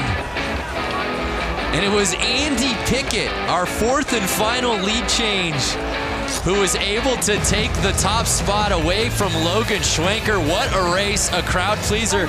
Let's send it down to Diana, who's with Andy. I'm standing with Dante Scavo, who actually got last place. And you know what? I think he had the entire arena laughing and cheering for you, really. You went down in the corner, you head planted. Thank God for your helmet. Walk us through tonight's race for you. You know, I just wanted to represent all my buddies at C&L Machining and everyone in the Shitbox Scooter Club, man. You know, our shit really runs. All right, well, give it up for Dante Scavo. He had all y'all entertained for tonight. Thank you so much, Dante. Guys, back up to you. Thanks, Diana. Make this your year to ride. Learn from the experts and get 50% off the Harley-Davidson Riding Academy. There's a new rider course. Use the code right now. We're giving you the code. RIDE50. Limited quantity available. The offer ends 3/3. That's March 3rd. That's just 3 weeks away. Less than 3 weeks. h-d.com/learn-to-ride for more info. Get 50% off, Lance. Head over to h-d.com/learn-to-ride. So here we go, the PW50 main. This is where I started out, on a little PW50. Mine was pink, like you saw that first one. Was it really a young Lance? How old of a boy were you? I was 4 years old. Get out of here. And you see that pink model was from like the late 80s, early 90s. And these bikes have not changed for, I would say, 30 plus years. That is just a testament to these bikes. So if you're thinking about getting your kid out there to ride, PW50 is a great bike, and they haven't changed in years, so you can get an old one, get a cheap one, get your kid out there on 2 wheels, and it's really something awesome for the family to do. Yeah, no doubt. There's a look at our field of 11 riders. We don't have ages on these kids, but they've obviously gotten the bug. I'm gonna guess between 4 and 8. Wow. I'm gonna say 4 and 6, actually. That's just amazing that a 4-year-old Lance Corey was out here. And they're off! And it's the 38, Braxton Jacobson. Look at their setups. It's just like the adults. They have the carpet on the boot. They have little mini boots, mini helmets, mini chest protectors. They are kitted. And Braxton says, "Excuse me, field, I came here to do a little racing." Just getting his lap on. And Lance, he is riding at another speed out here tonight. He is riding at another speed. He's looking a little big on the bike, so I'm gonna guess he's a little bit older. But once again, he fits that bike. He's out there racing, and he's having a blast. Perfect form. And the checkered flags are out. And was there any doubt? Braxton Jacobson with a wave to the crowd. What a pro here in the PW50s.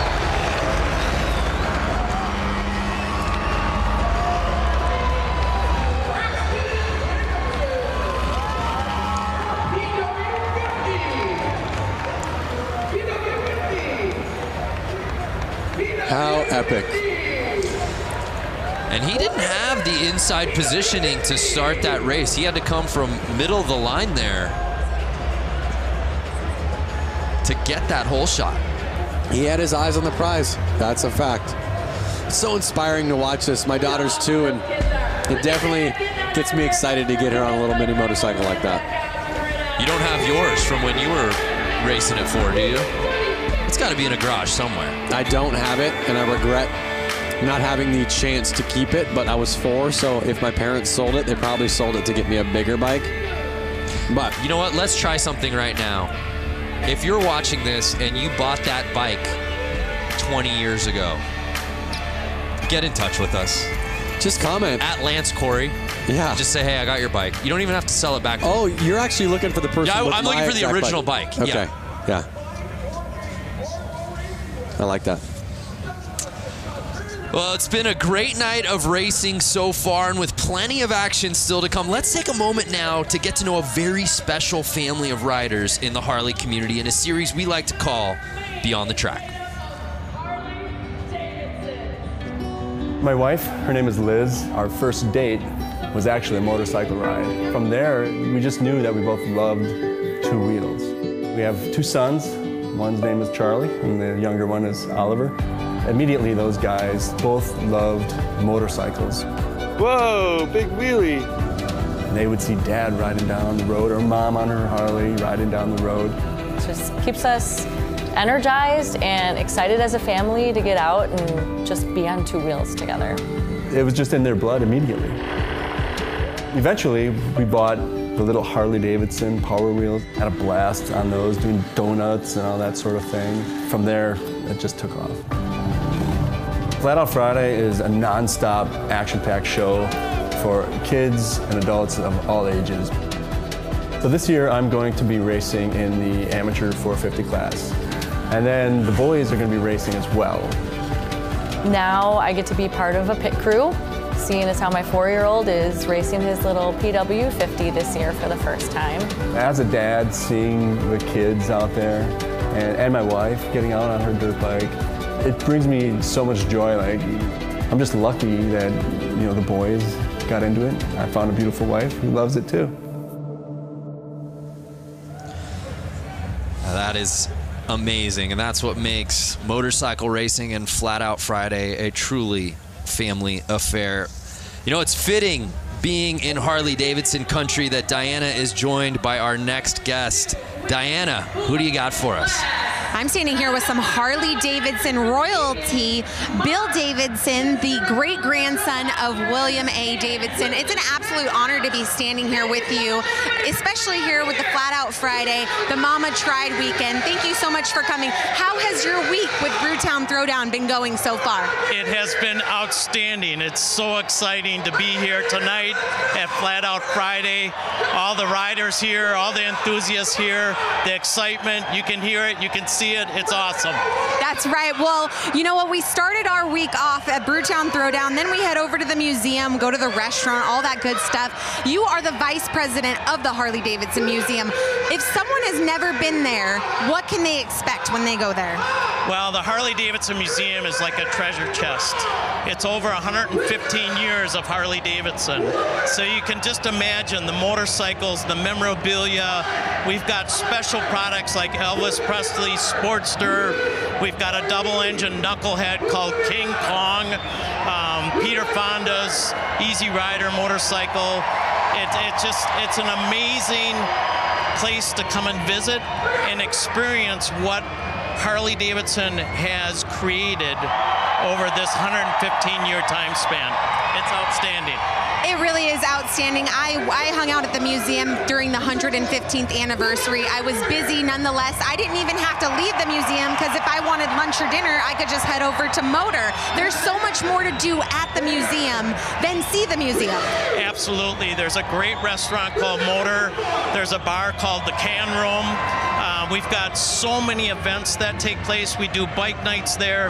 And this summer, starting June 15th, we have a special exhibit that's called the Daredevil exhibit, which is going to be unbelievable.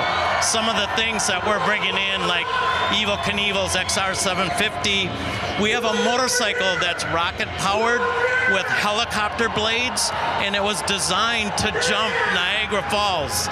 It's so amazing. If you guys haven't been to the museum, I mean, they go above and beyond there, and you guys won't want to miss the Daredevil exhibit. It's going to be coming around June 15th. June 15th. And you guys can't miss it. And is there anything else that when people are watching, what do they need to know about the Daredevil in the Harley-Davidson Museum? Well, you can't miss it. It's going to be spectacular. Some of the things we're gathering up actually from around the world, representing daredevils through the years, whether it's been on horses or bicycles or motorcycles or cars. It's going to be at the Harley-Davidson Museum this summer. Well, do not miss it. June 15th, Daredevil. Bill Davidson, such an honor to be standing next to you, and thank you so much for all your family's history and lineage. Thank you. Brando, Lance, I'm going to send it back up to you guys. I bet you're jealous right now.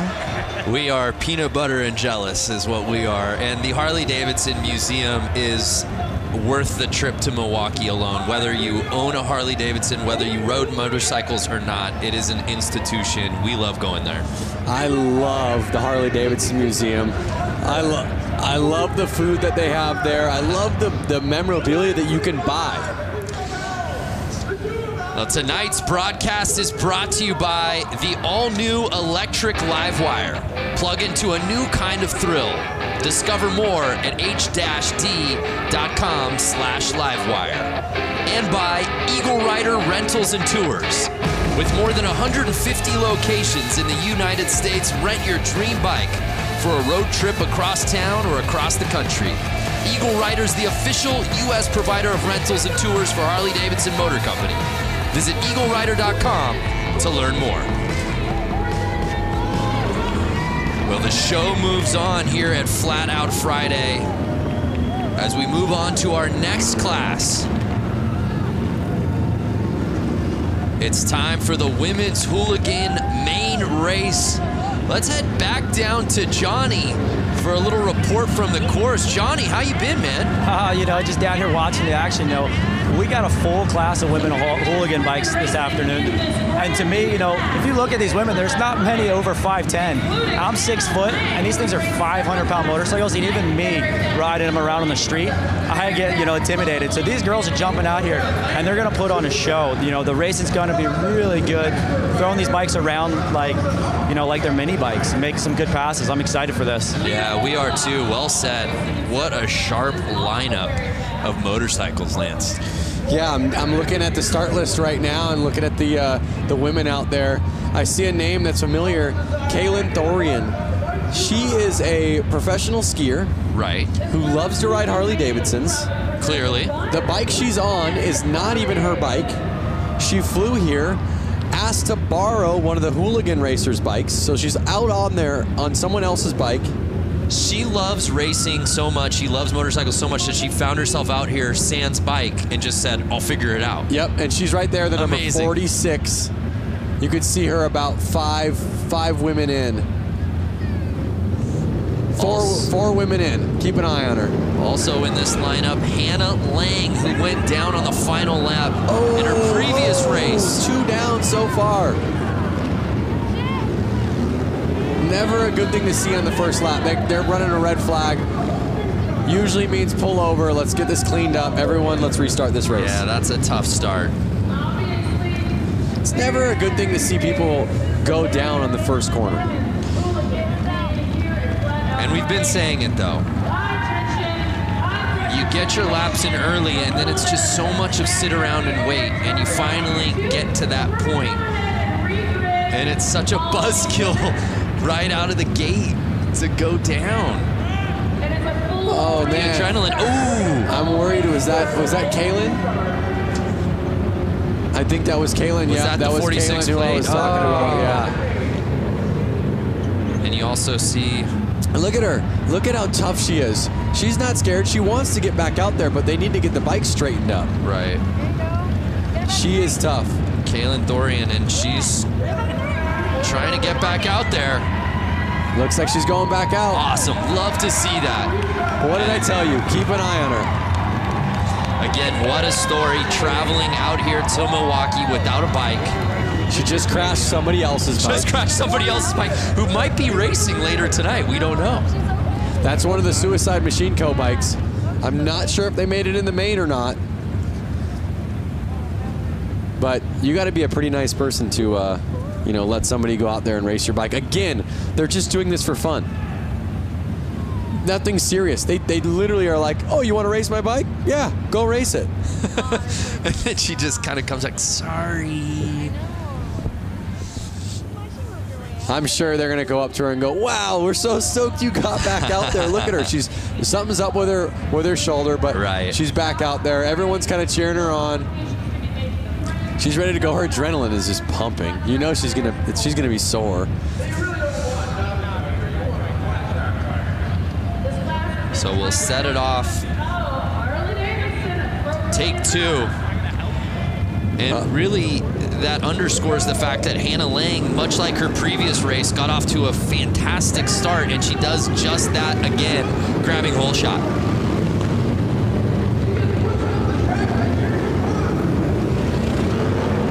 Hannah Lang looks to have qualified first, and now she's in the lead. We'll see if she can keep that fastest lap time at the front of the track. So she's holding on to the top spot, but she's on the outside. Oh! And she pushes off. That was Lassen. That was Lassen, who was right behind her. Kristen Lassen was pushing hard, but pushed a little too hard.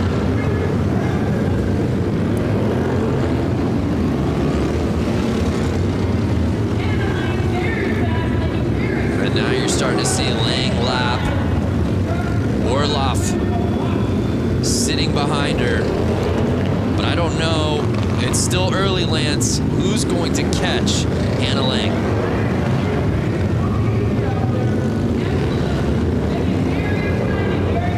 They're a minute in the race. You can already see Lang's got a 5-second lead on Orloff. Yeah, Orloff sitting in that second position, but she's got so much ground to cover, and Hannah Lang just seems to be getting faster as this final moves on. Every lap, your confidence kind of boosts and boosts and boosts. You're getting more comfortable. You feel the track more and more. You understand the track more and more. As long as you can keep your excitement level down, you can usually hold on to that win.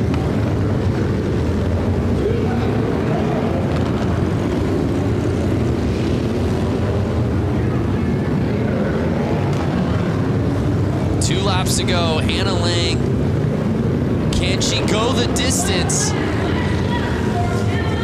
and win this thing from start to finish? And she does just that, the unofficial results dropping. And the thing that really stood out to me, Lance, was just how comfortable she's looked on this course, and she's probably ridden more than anybody out here on this lineup as she was part of that women's main just a couple of races ago. I actually believe I ran into Hannah Lang in the pits, and there was a couple other racers kind of pointing her out, saying, keep an eye on her. She's going to be the one with the win tonight. So I think the whole kind of pit knew it, the whole crew knew it, and she pulled it off. Well, Hannah looked so good in the women's main, but wasn't able to take the top spot. That changed here in the women's hooligan as she takes it. Again, got to give that street credit out to Kaylin for pulling back out there on the track after slamming down on that concrete. Yeah, so our results officially in the books here in women's hooligan. Hannah Lang fending off Leah Orloff and Mallory Lee to take the top spot. And of course, Kaylin Thorian just outside of that top 3 spot, settling for 4th. Let's head down to Diana, who's with Hannah.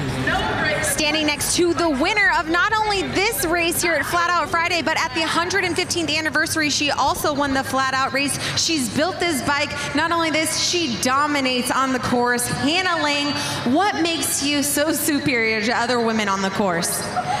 I guess I do come from a very good dirt track background, and I have a great team at Westman Harley that builds great bikes, and they helped me build this one for this year. Well, she's taking home another win. Guys, we're going to send it back up to you. Hannah Lang taking the win here tonight. Yeah, Diana reminding us of just how good she was at the 115th. Yep. Late last year. Confidence is key. So we turn our attention now to the next class. It's time for the amateur main.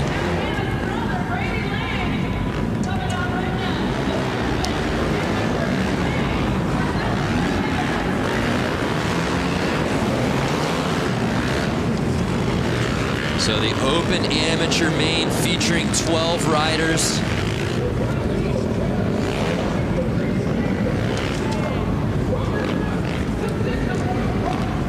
Headlined by some familiar names, including Matt Schmidt. I see number 90 of Brady Lang. I'm wondering if that's a relative. Oh yeah, of Hannah, possibly. A family of racers. Our boy Brewski, back in the mix. Ezra Brewski. I saw Cody Funk earlier racing. See him out there again.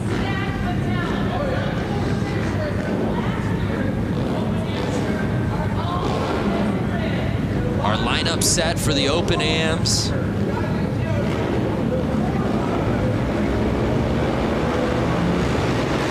Chaz Maimon Jr. on the inside. Can he grab the lead early? He does just that. Hugging the inside so he doesn't get past, staying on the gas.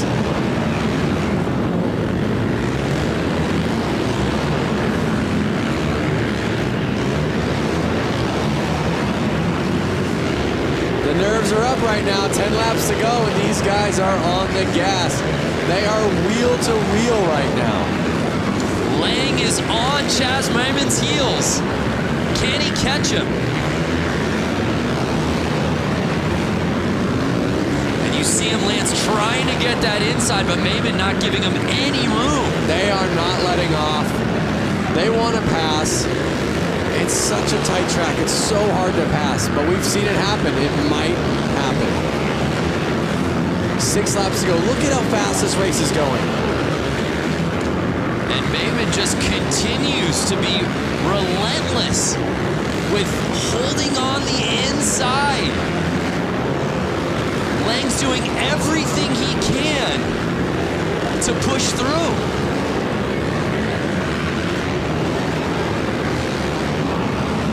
Now, when you're sitting in that second spot, as Lang is, you know the strategy. I've got to get to the inside. I got to get to the inside, and you're not getting it. At what point do you just figure out, I got to make this pass one way or another? The pass. Did he make the pass? Oh, man down, rider down. He's in the lead. He made the pass. Lang made You're the right. pass. Lang is on top. Must have happened without unofficial results, and he does it. Was that the final lap that he did it? I think those results are a little off. I believe Lang pulled it. Lang is on the 90 plate. Yep. And so he sure looks like he did. Lang wins the women's class. Lang wins the open amateur class. So what you're saying is when you register for these races, you should write last name Lang. What I'm saying is the Langs trained together. The Lang train. Yep. And they knew exactly what to do. There's the pass right there. Whoa. We said it. All race long, Lang was just looking for that opening. Do not give him the slightest daylight because he was going to take advantage of it. Flagger, almost down for the count.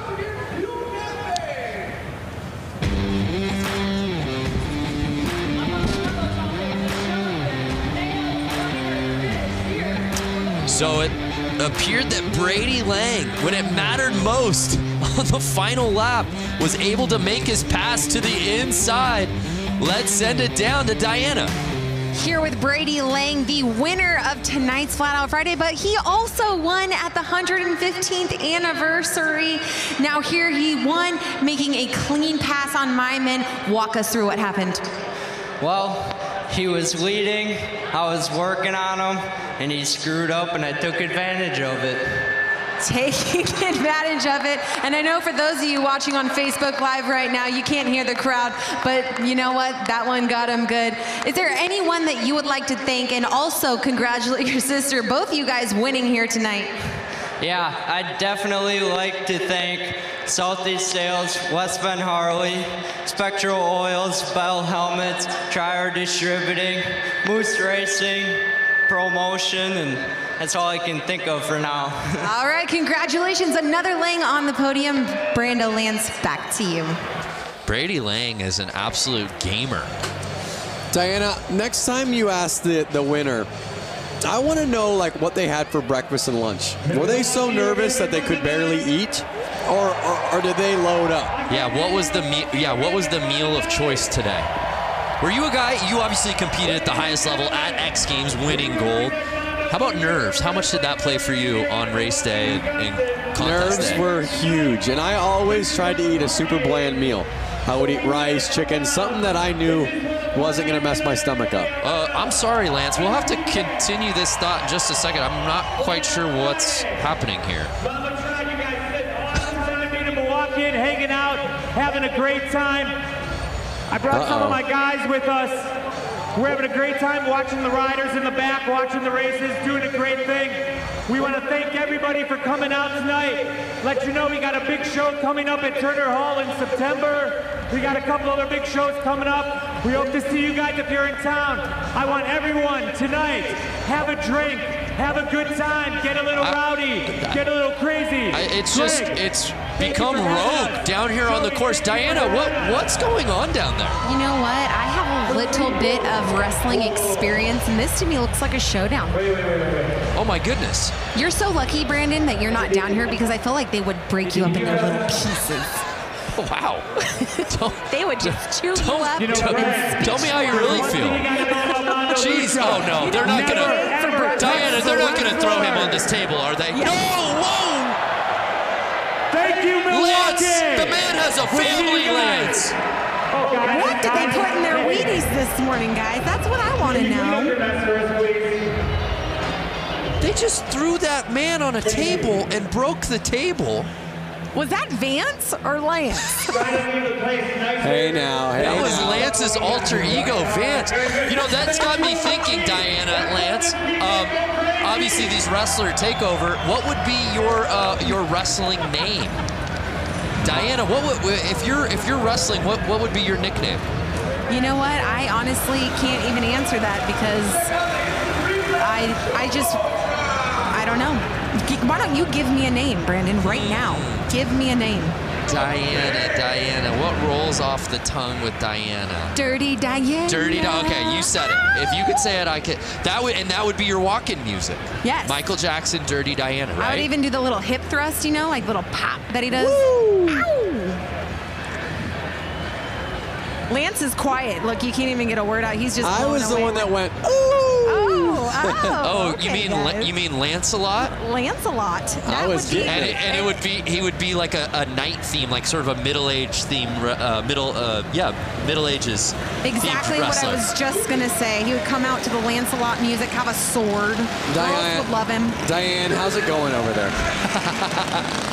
Diane, is that you? Vance and Diane, the alter egos have come out. Oh my gosh. Hey, it's time for some racing.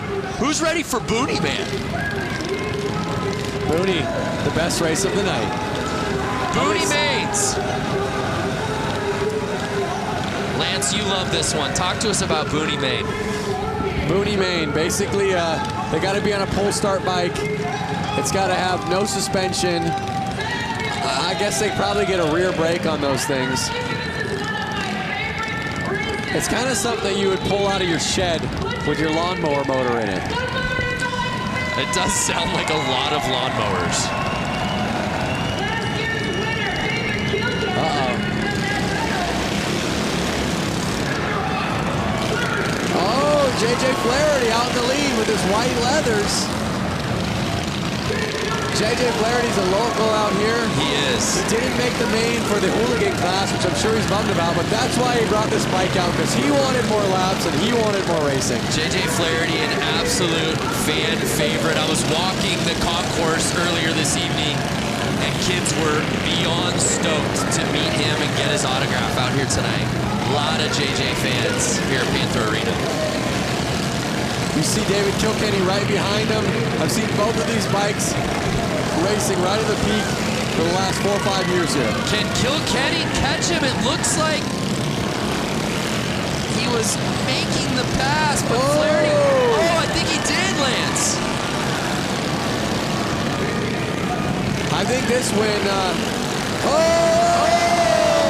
Both Kilkenny. Notice the lines they're taking. That is what's making who's going to pass. They're going outside in, passing the guy in jeans. One of the guys just needs to take the other one out. Just clean, take him out, push him over. This is the battle we've been waiting for. Kilkenny. Over the jump, the only time I've seen it used. Kilkenny versus Flaherty in the booty main. Can Flaherty get the lead back? Take him out, Flaherty. Take him out. I wish I had an earpiece right now into Flaherty's ear. Take him out. Take him out. Sweep the leg, JJ. And Kilkenny will just not let up. Final lap time. Can Flaherty regain the lead? I don't think so. Take him out. Go, go. And Kilkenny wheeling his way into first place. That was a fun one. And look at that. They're both hyped. Pumping each other up. It's all good fun and games. I mean, this race tonight, all these races is almost like no different than meeting your friend at the park for a Friday evening basketball game. It's more just about getting out there and having fun. That they did. Oh, rubbing is racing.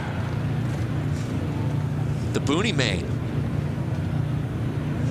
Be nice if we got a little Gucci main maybe playing in arena during that race. For the Booney main? For the Booney main. Killing me.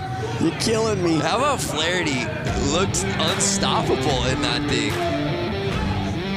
But it was David Kilkenny who grabbed that lead and wouldn't let go. David Kilkenny winning Booney main. Let's head down to Diana, who's with David. David Kilkenny dominating out here. David, you were working in and out with JJ Flaherty. Walk us through why you're so dominant over him. I don't know. I think we just ride together a lot, and I don't know. We both like to have fun on these silly little bikes. Well, why didn't you just punt him off in the corner? I don't know. I mean, I was just playing with JJ. We just kind of play back and forth, and whoever wins, wins. Well, congratulations. No stranger here to the podium. David Kilkenny taking the win here for the Booney bike. Whoever wins, wins. Isn't that the spirit of Flat Out Friday? I mean, that's the slogan right there. You're winning if you're out there. Whoever wins, wins. Shrug the shoulders. Exactly.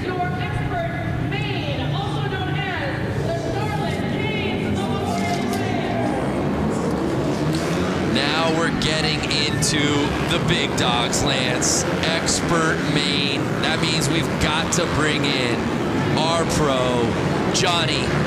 Break down this category for us, these riders, these bikes. So, you know, these guys are on 450s. They're used to racing on bigger tracks. You know, the spectators are about the same, so the nerves aren't so much. It's just a tight track that's really going to amp these guys up. You know, all day long they've been watching the track, you know, really seeing if the track is changing. Because these guys, unlike those guys, you know, just said on the boonies, hey, whoever wins, wins. It's not these guys. They're wanting to take home this win. Even though they're not the big show here tonight, because the hooligans kind of take over, these guys want to win. They have bragging rights because this is all season for them. And they want to go into the season saying, hey, I won Flat Out Friday. I bumped the guy out of the way. You know, it's going to get aggressive. These guys are going to put on a good show. You know, and it's going to be a quick race. It's going to show some cool racecraft out of these guys on this racetrack. Yeah, that's a really good point from Johnny. It is a really nice teaser for the season for a lot of these guys. On top of bragging rights, there's something about getting this win here tonight. And just to add this to your resume as another win, sure. it always helps your resume to have one more win on it. And they're off. It was the 65 who got the lead. And oh my, the 20 plate. Doing a little bouncing and taking over the top spot. One of Harley-Davidson's themselves. Jared Vanderkoop.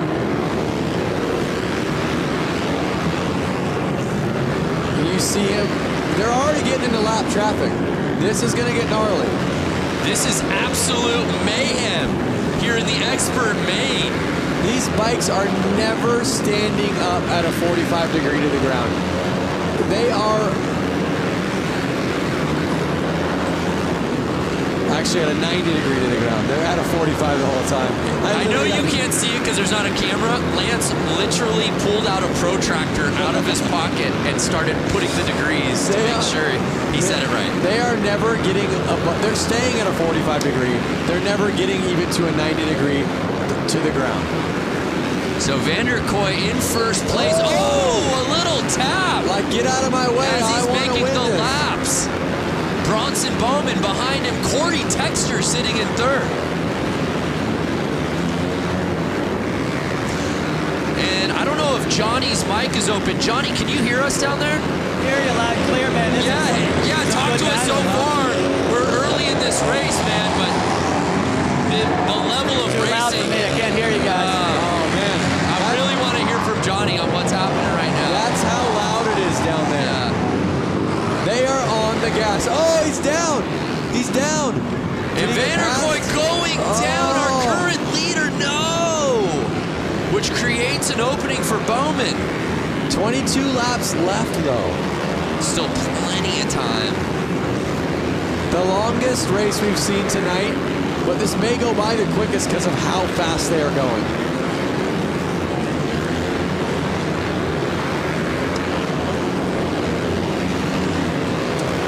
So it's Bowman still in first place, Corey Texter behind him.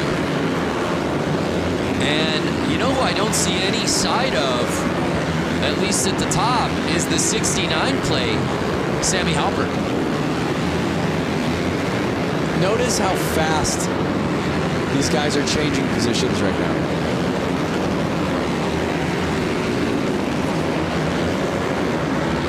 Jared's already back to third place. He's 4 seconds off the leader. Can he reel him back in?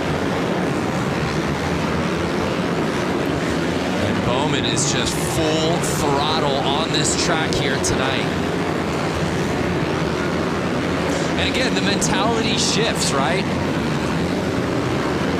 It was the boonies right before this. Guys just having fun, screwing around. Whoever wins, wins. And the now entire vibe has changed. And now I'm on the edge of my seat. Yeah, literally, you are. So and Bowman holding off Texter. I'm trying to just pay attention to who's staying in the lead right now.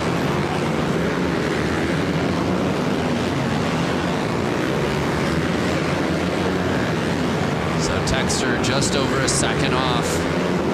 It's really a two-man race. Final 9 laps to go right now. Spotlight is staying on Bowman. But again, credit to Vanderkooi for getting all the way back in. Now he's sitting in third. 8 laps to go. 7 laps to go. You're right, though. In the blink of an eye, we went 25 down to 6 laps. Yep. That 1/16th track will do that to you.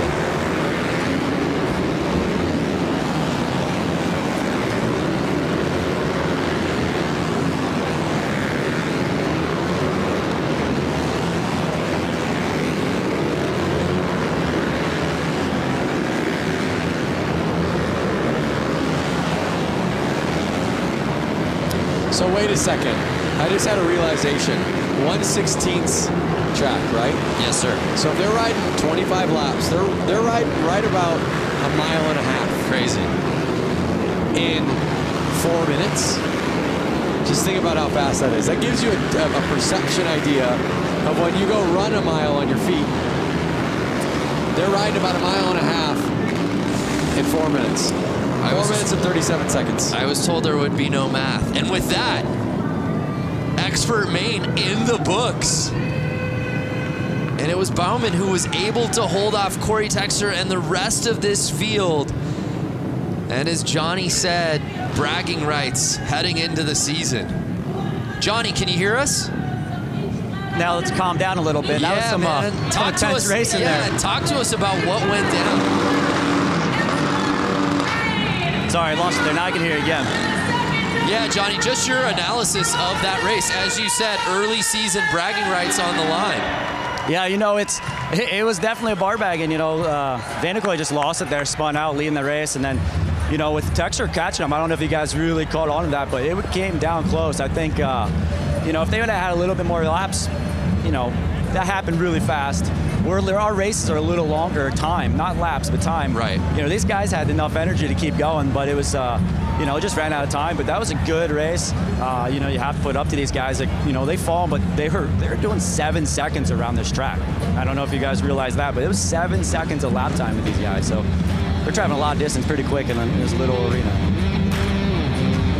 The results are in, and it was Bronson taking the top spot. Jared Vanderkoy was leading early, but unfortunately going down. Still a top 3 finish, but wasn't able to win the thing outright. Let's head down to Diana, who's with our winner. Your 2-time winner, Bronson Bauman. Congratulations, capitalizing off of Vanderkoy's mistake and brought home the win. Yeah, definitely. I hate to see my best friend go down like that while leading the race. I would have been pumped with the 1 and 2, but you know, luck has it. Last year I crashed during the main event and picked it back up and got the win. So to get the win again here tonight, 2 years in a row, is awesome. Well, keeping it rubber side down with a clean line brings you on the win. Congratulations, 2nd win in a row for Flat Out Friday, Bronson Bauman. Congratulations to Bronson. That was some racing, no doubt about it. That was epic, but as you heard him say how stoked or how bummed he was for his friend, he said he would have been cool with 1 too. Right. So they kind of all have that mentality out there. And the lights are down, which can only mean one thing. It's time for some hooligans. Is it the hooligans already? This should be the open hooligan main. Wow.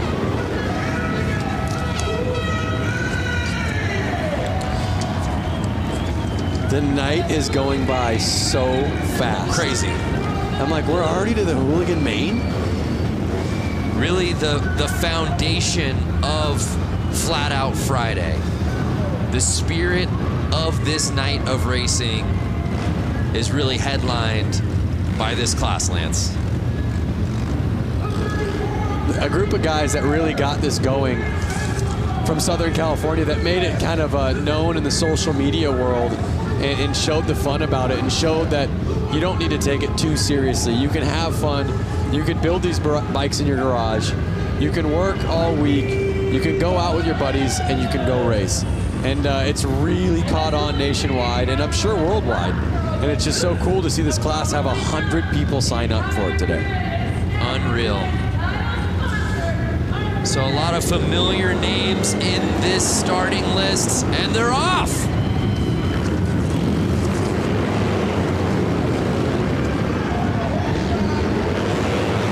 You see the 100 and Nick Mattia out in the lead right now, holding on.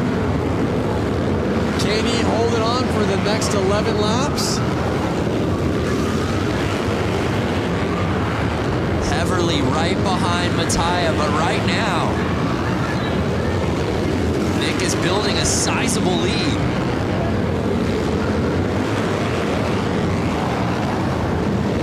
And now Mishler passing Heverly, for right behind Mattia. Can Danny Mishler bring it and try to find an opening?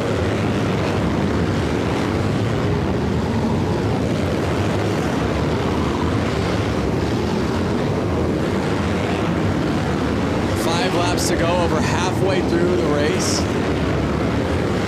Nick Mattia just making this thing look effortless. You can see how calm he looks. You can see how smooth he looks. And that's what really you see in most winners. Now Benny Carlson has jumped up into 2nd place. Oh no! Heverly passing Carlson for 2nd. I don't know who's going to be able to touch Nick Mattia for that top spot. as he passes the checkered flag. Nick Mattia getting the whole shot and never looking back.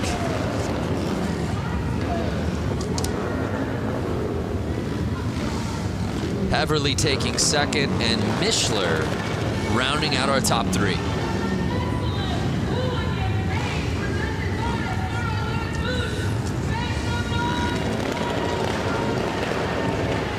Look at that, rubbing his racing. Yeah, there's a great look on the inside. Oh, look at him riding those cones right there.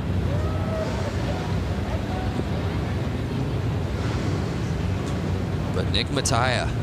Is this the crash? Look at that. Yeah. See what it is? The side of the motorcycle touches the ground, which lifts the rear wheel off the ground, losing all traction. Bike goes sliding. So Nick Mattia taking the win, heavily contested though. It was really a battle for second place between Carlson, Mishler, and eventually Heverly, who ends up taking that spot. But it was Nick Mattia winning the Hooligan Main. Let's head down to Diana, who's with Nick. Standing with the winner, Nick Mattia, congratulations, taking the whole shot and running a clean, solid race to the finish.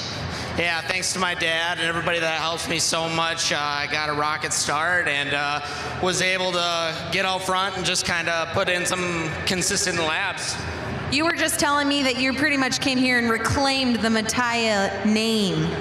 I'm not going to say that there's a ton of weight on my shoulders, but I felt like I needed to do something after my brother's crash last year, riding Charlotte's bike with 2 laps to go. And I'm happy to bring home the win, especially for him. He just had knee constructive surgery, and he couldn't be here today, but this win is for him because I know he wants to be here. Well, a huge win. Congratulations to Nick Mattia and the entire Mattia family. Brando Lance, up to you. Yeah, thank you, Diana. Nick Mattia leaving no doubt about it. We turn our attention now to one of my favorites, the vintage. The vintage main. I'd love to head down to Johnny if he's there. Johnny, I don't know if it's too loud. Can you hear us down there? Sorry, I can't hear you guys. That's okay. We'll come back to you in just a little bit. Actually, as these guys get onto the starting line. How about now, Johnny? Get me a little better. We'll get back to Johnny. I love, you know, as we said before, you go around the tunnel here at the arena and you get to see all the different bikes, and a lot of the guys who are riding in the same classes tend to, birds of a feather, they're all kind of hanging together. It's unmistakable when you go by the vintage bike area. It is unmistakable, and I think if I had a vintage bike, I'd be out there racing it too. I feel like you do have a vintage bike, do you not? I have a 56 Panhead. Now, I would not be racing that. You wouldn't take that out? It's not really, it's a chopper. It's not really a race bike. Okay. These are a little bit more vintagey race bikes. You could tell with the vintage bike here, a lot more two-strokes. That was a little thing in the past. I can even smell the two-stroke smell right now. I hope everyone watching it on their screen can smell it. And they're off. The 37 plate getting the whole shot. That's Moldenhauer.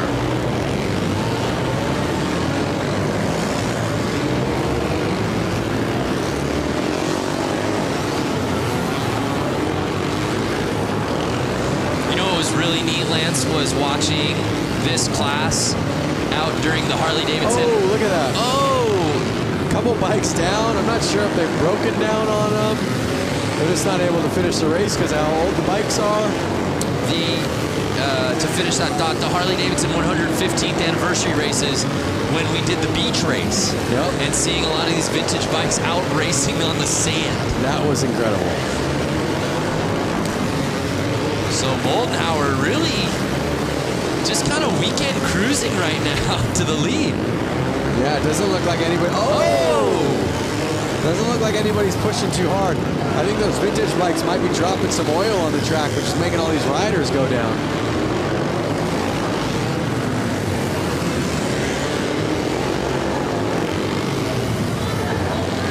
So 4 laps to go. Moldenhauer with an easy lead. Girono behind him. He's kind of right on him. It's not an easy lead. Yeah, Girono making it interesting now. He's catching the zero up. plate. He's right there. It's a little confusing because you see the 22 on his back and the 0 on his bike, so it was a minute to figure out who it was, but he held on. Yeah, Moldenhauer, you're right. It was just tough because he had built such a lead. You just felt like he was lapping everyone in the field. Yep. But he's able to hold on, and he gets the win.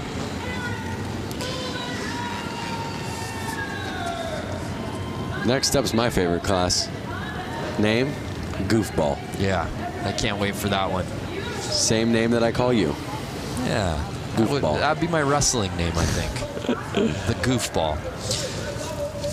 So congratulations to Moldenhauer, who grabbed that whole shot and then clinged to the lead. He said, "You shall not pass." And no one did. It's his race to win.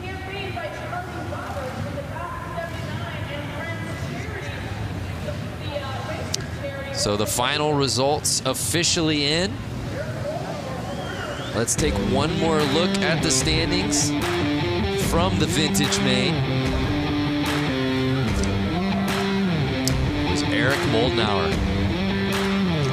Tony Girono, though, made it interesting. You look at those times, a lot closer than I guess I was giving Tony credit for throughout that race. But let's head down to Diana, who's with Eric. Standing with the winner, Eric Moldenhauer. Now, Eric and I were just talking, and this is a pretty special moment for him because he came to Flat Out Friday about 6 years ago, the first ever Flat Out Friday, and it motivated you to come out here and race. Talk to us about it. Well, the first time I watched this, I was sitting right over there, and I thought I can do that. So here I am. That's a pretty special story, and you're sending the message to anyone in the stands tonight. Any of you guys watching through the world on Facebook Live right now, you too can come here and you can win a race. Motivated, how was that race for you? It was the best race I've ever had, so that was amazing. All right, well, congratulations taking the win in the vintage class, Eric Moldenhauer. Thank you, Diana. Tonight's broadcast is brought to you by Screamin' Eagle Performance, engineered for specific torque and horsepower gains. Eliminate the guesswork. Go to screamin'eagle.com. And by Harley-Davidson Riding Academy. Learn to ride from the experts and build your skills on 2 wheels in just a few days. Look for a class near you at h-d.com/learn-to-ride. I love the Harley-Davidson Riding Academy. You could literally find this in any city in the country. Oh my goodness. We've got a chicken on the course.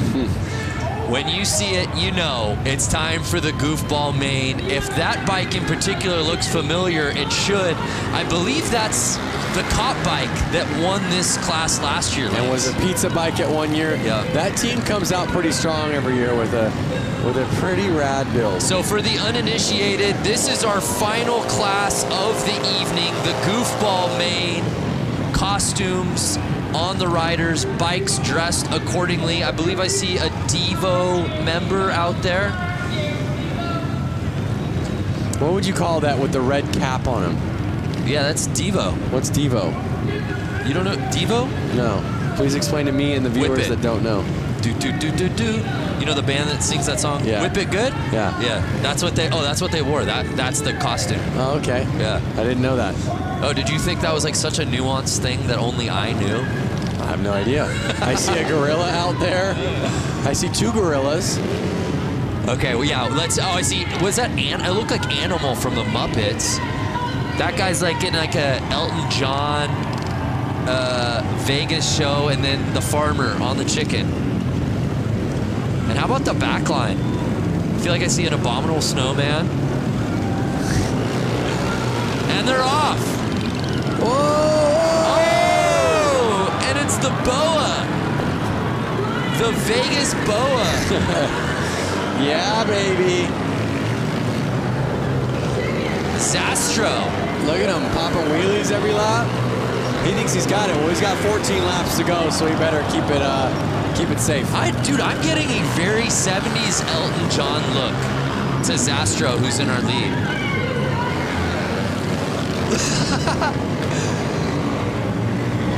An unmistakable flair from Zastro around this course.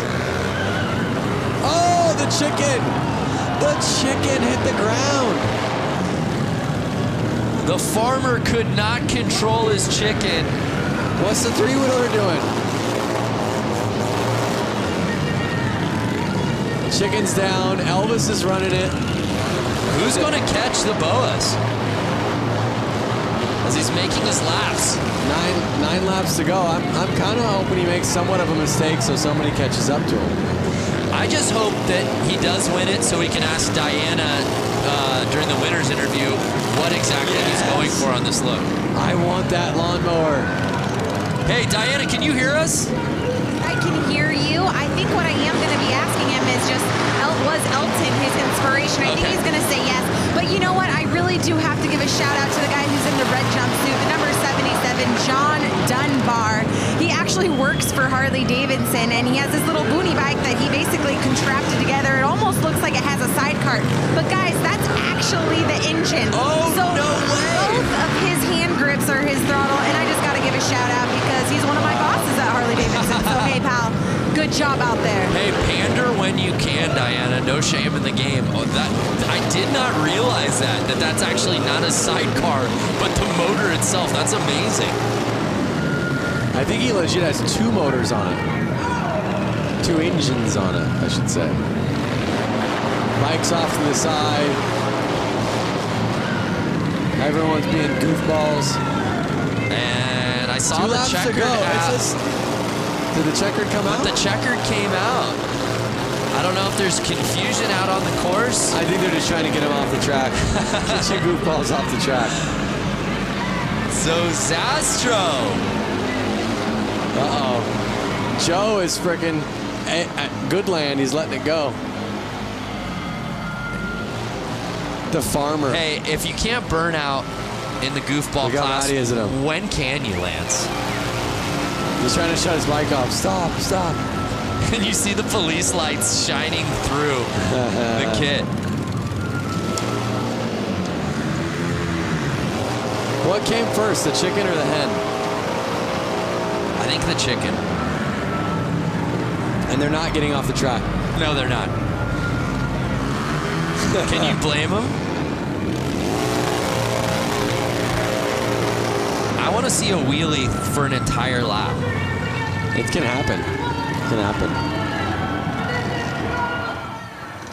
So that was awesome. Let's relive that first lap. Look at that save, though. And let's not forget, he being the farmer and the chicken, the farmer and the Dell, won this race last year as a police officer. But it was Zastro in what I believe to be 70s Elton John garb taking the win.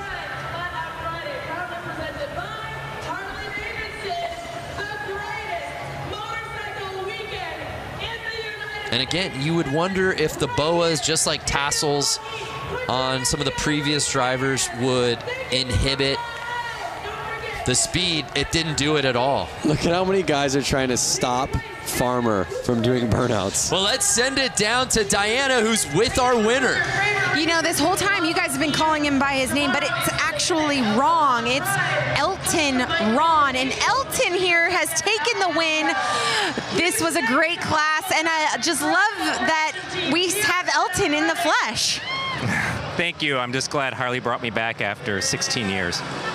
After after 16 years. You haven't been here for after 16 years? No, Harley just brought me back after 16 years. I'm really appreciating it. Well, Elton Ron appreciates Harley-Davidson after 16 years bringing him back. We love Harley-Davidson putting on a great event here. You just put on a whole show for the entire stadium. Thank you, sir.